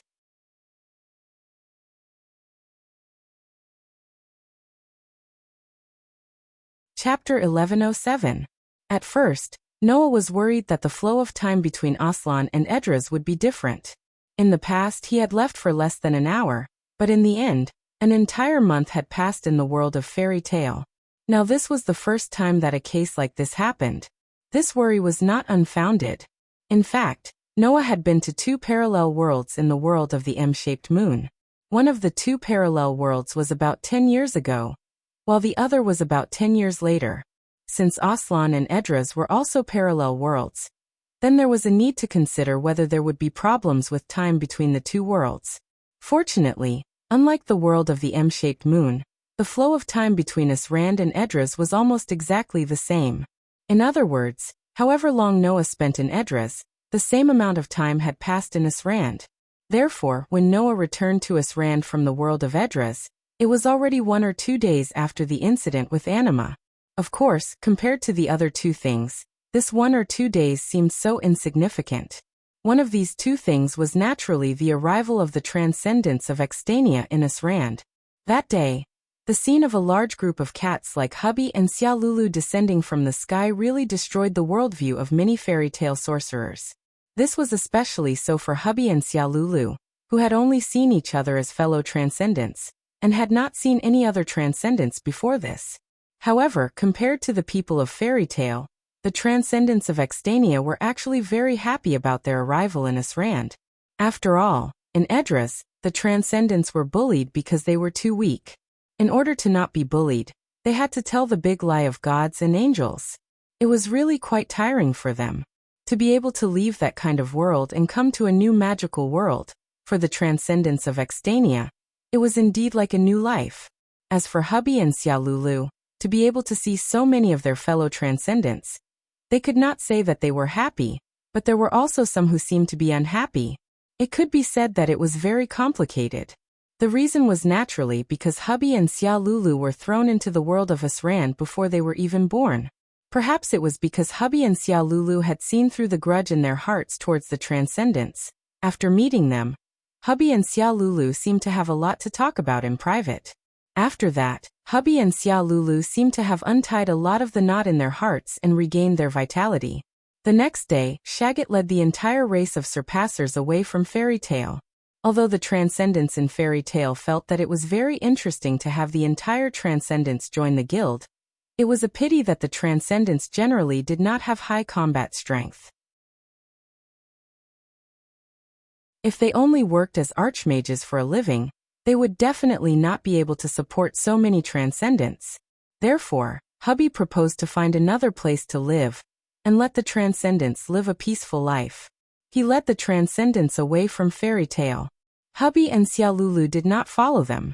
Hubby and Xiaolulu also did not invite Hubby and Xiaolulu to come with them. Presumably, the 3 of them had talked a lot before this. Therefore, when they left, they parted ways amidst laughter and laughter. However, in addition to Hubby and Xiaolulu, there was another transcendent who stayed in fairy tale. Compared to the transcendents, this place is more suitable for me. Standing on top of a table, a black cat that looked no different from Hubby and Xiaolulu said seriously. It looked more like a leopard cub than a cat. Also, I want to see what's so special about the place the prince has been staying in for so many years. Hearing that, the transcendents in fairy tale welcomed it with open arms. Only Noah looked at the black cat that was no different from Hubby and Xiaolulu in size. Then he thought of the decisiveness and courage in the battle with him. His expression was somewhat strange. That black cat was none other than Li Li, captain of the 2nd Magic War Unit of the Edra's army, Pansalili. Because Aslan's magic seemed to reject Li Li's physique to a certain extent, it couldn't tolerate Li Li's unique physique. Li Li's body became like this when he passed through the anima. In that form, Li Li's battle prowess was like heaven and earth compared to before. In his current form, although Li Li's combat power was still much higher than Heibi's and Xiaolulu's, there was still a gap between him and an ordinary magic shooter, not to mention the power that he possessed when he was the captain of the magic army like Alyssa of Edras. Of course, Li Li could still return to his original form through his own magic power. However, that form could only be maintained for a short period of time. But the moment he returned to his original form, Li Li's battle prowess would instantly recover. By then, even if he couldn't compare to Alyssa, Li Li would definitely be able to match Naz and Gray. The fairy tale members who hadn't experienced Li Li's battle prowess welcomed him with indifference. Only Noah looked at Li Li's short stature and thought back to the youth's burly form. No matter how he looked at it, it felt weird. However, Noah understood Li Li's words. Unlike the average surpasser, Li Li had been in the royal army for a long time, and had long been used to fighting and killing. Instead of leaving with the surpassers who stood aloof from worldly affairs, it was better to stay in the fairy tale. It was indeed more suitable for Li Li. No one was happier about this than Gadjalu. Gadjalu came in front of Li Li, who was standing on the table, and stared at him. After a while he grinned. It seems that you're different from the blue cat and the white cat over there. You seem to be very strong. Hearing Gadjalu's words, the corners of Li Li's mouth rose slightly into a somewhat wanton arc. Do you want to try? Gadjalu's face suddenly showed a standard evil man's smile. Just what I want. The sudden development made the fairy tale's magic shooters all cheer. Hey hey hey, Lucy shouted in a flurry. Why did it suddenly become like this? What? A fight? Naz's face was full of excitement, and he rolled up his sleeves. Count me in too. Not only Naz but even Gray and Elfman were eager to give it a try. All of a sudden, they really got into a mess and started fighting. This made Lucy and Wendy panic, and also made Mira and Lisanna smile knowingly. In the direction of the bar, they watched this lively scene that was as lively as usual. The scene was very warm. In front of the bar, Noah told Makarov, Kildaz, and Alusha about Mishgang. Is that so? Alusha's expression was somewhat regretful. Did you leave Mishgang there? After all, Edras is his home. Kildaz didn't seem surprised. For the sake of Aslan, who he's never seen before, that guy could come here at such a young age and protect this world for so long.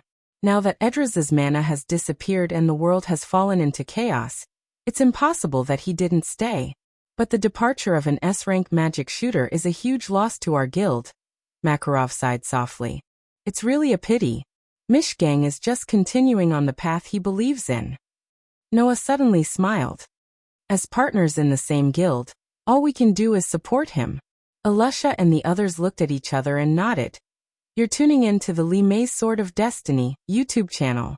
We're so grateful for your support, and don't forget to subscribe to join us on this incredible journey through captivating stories.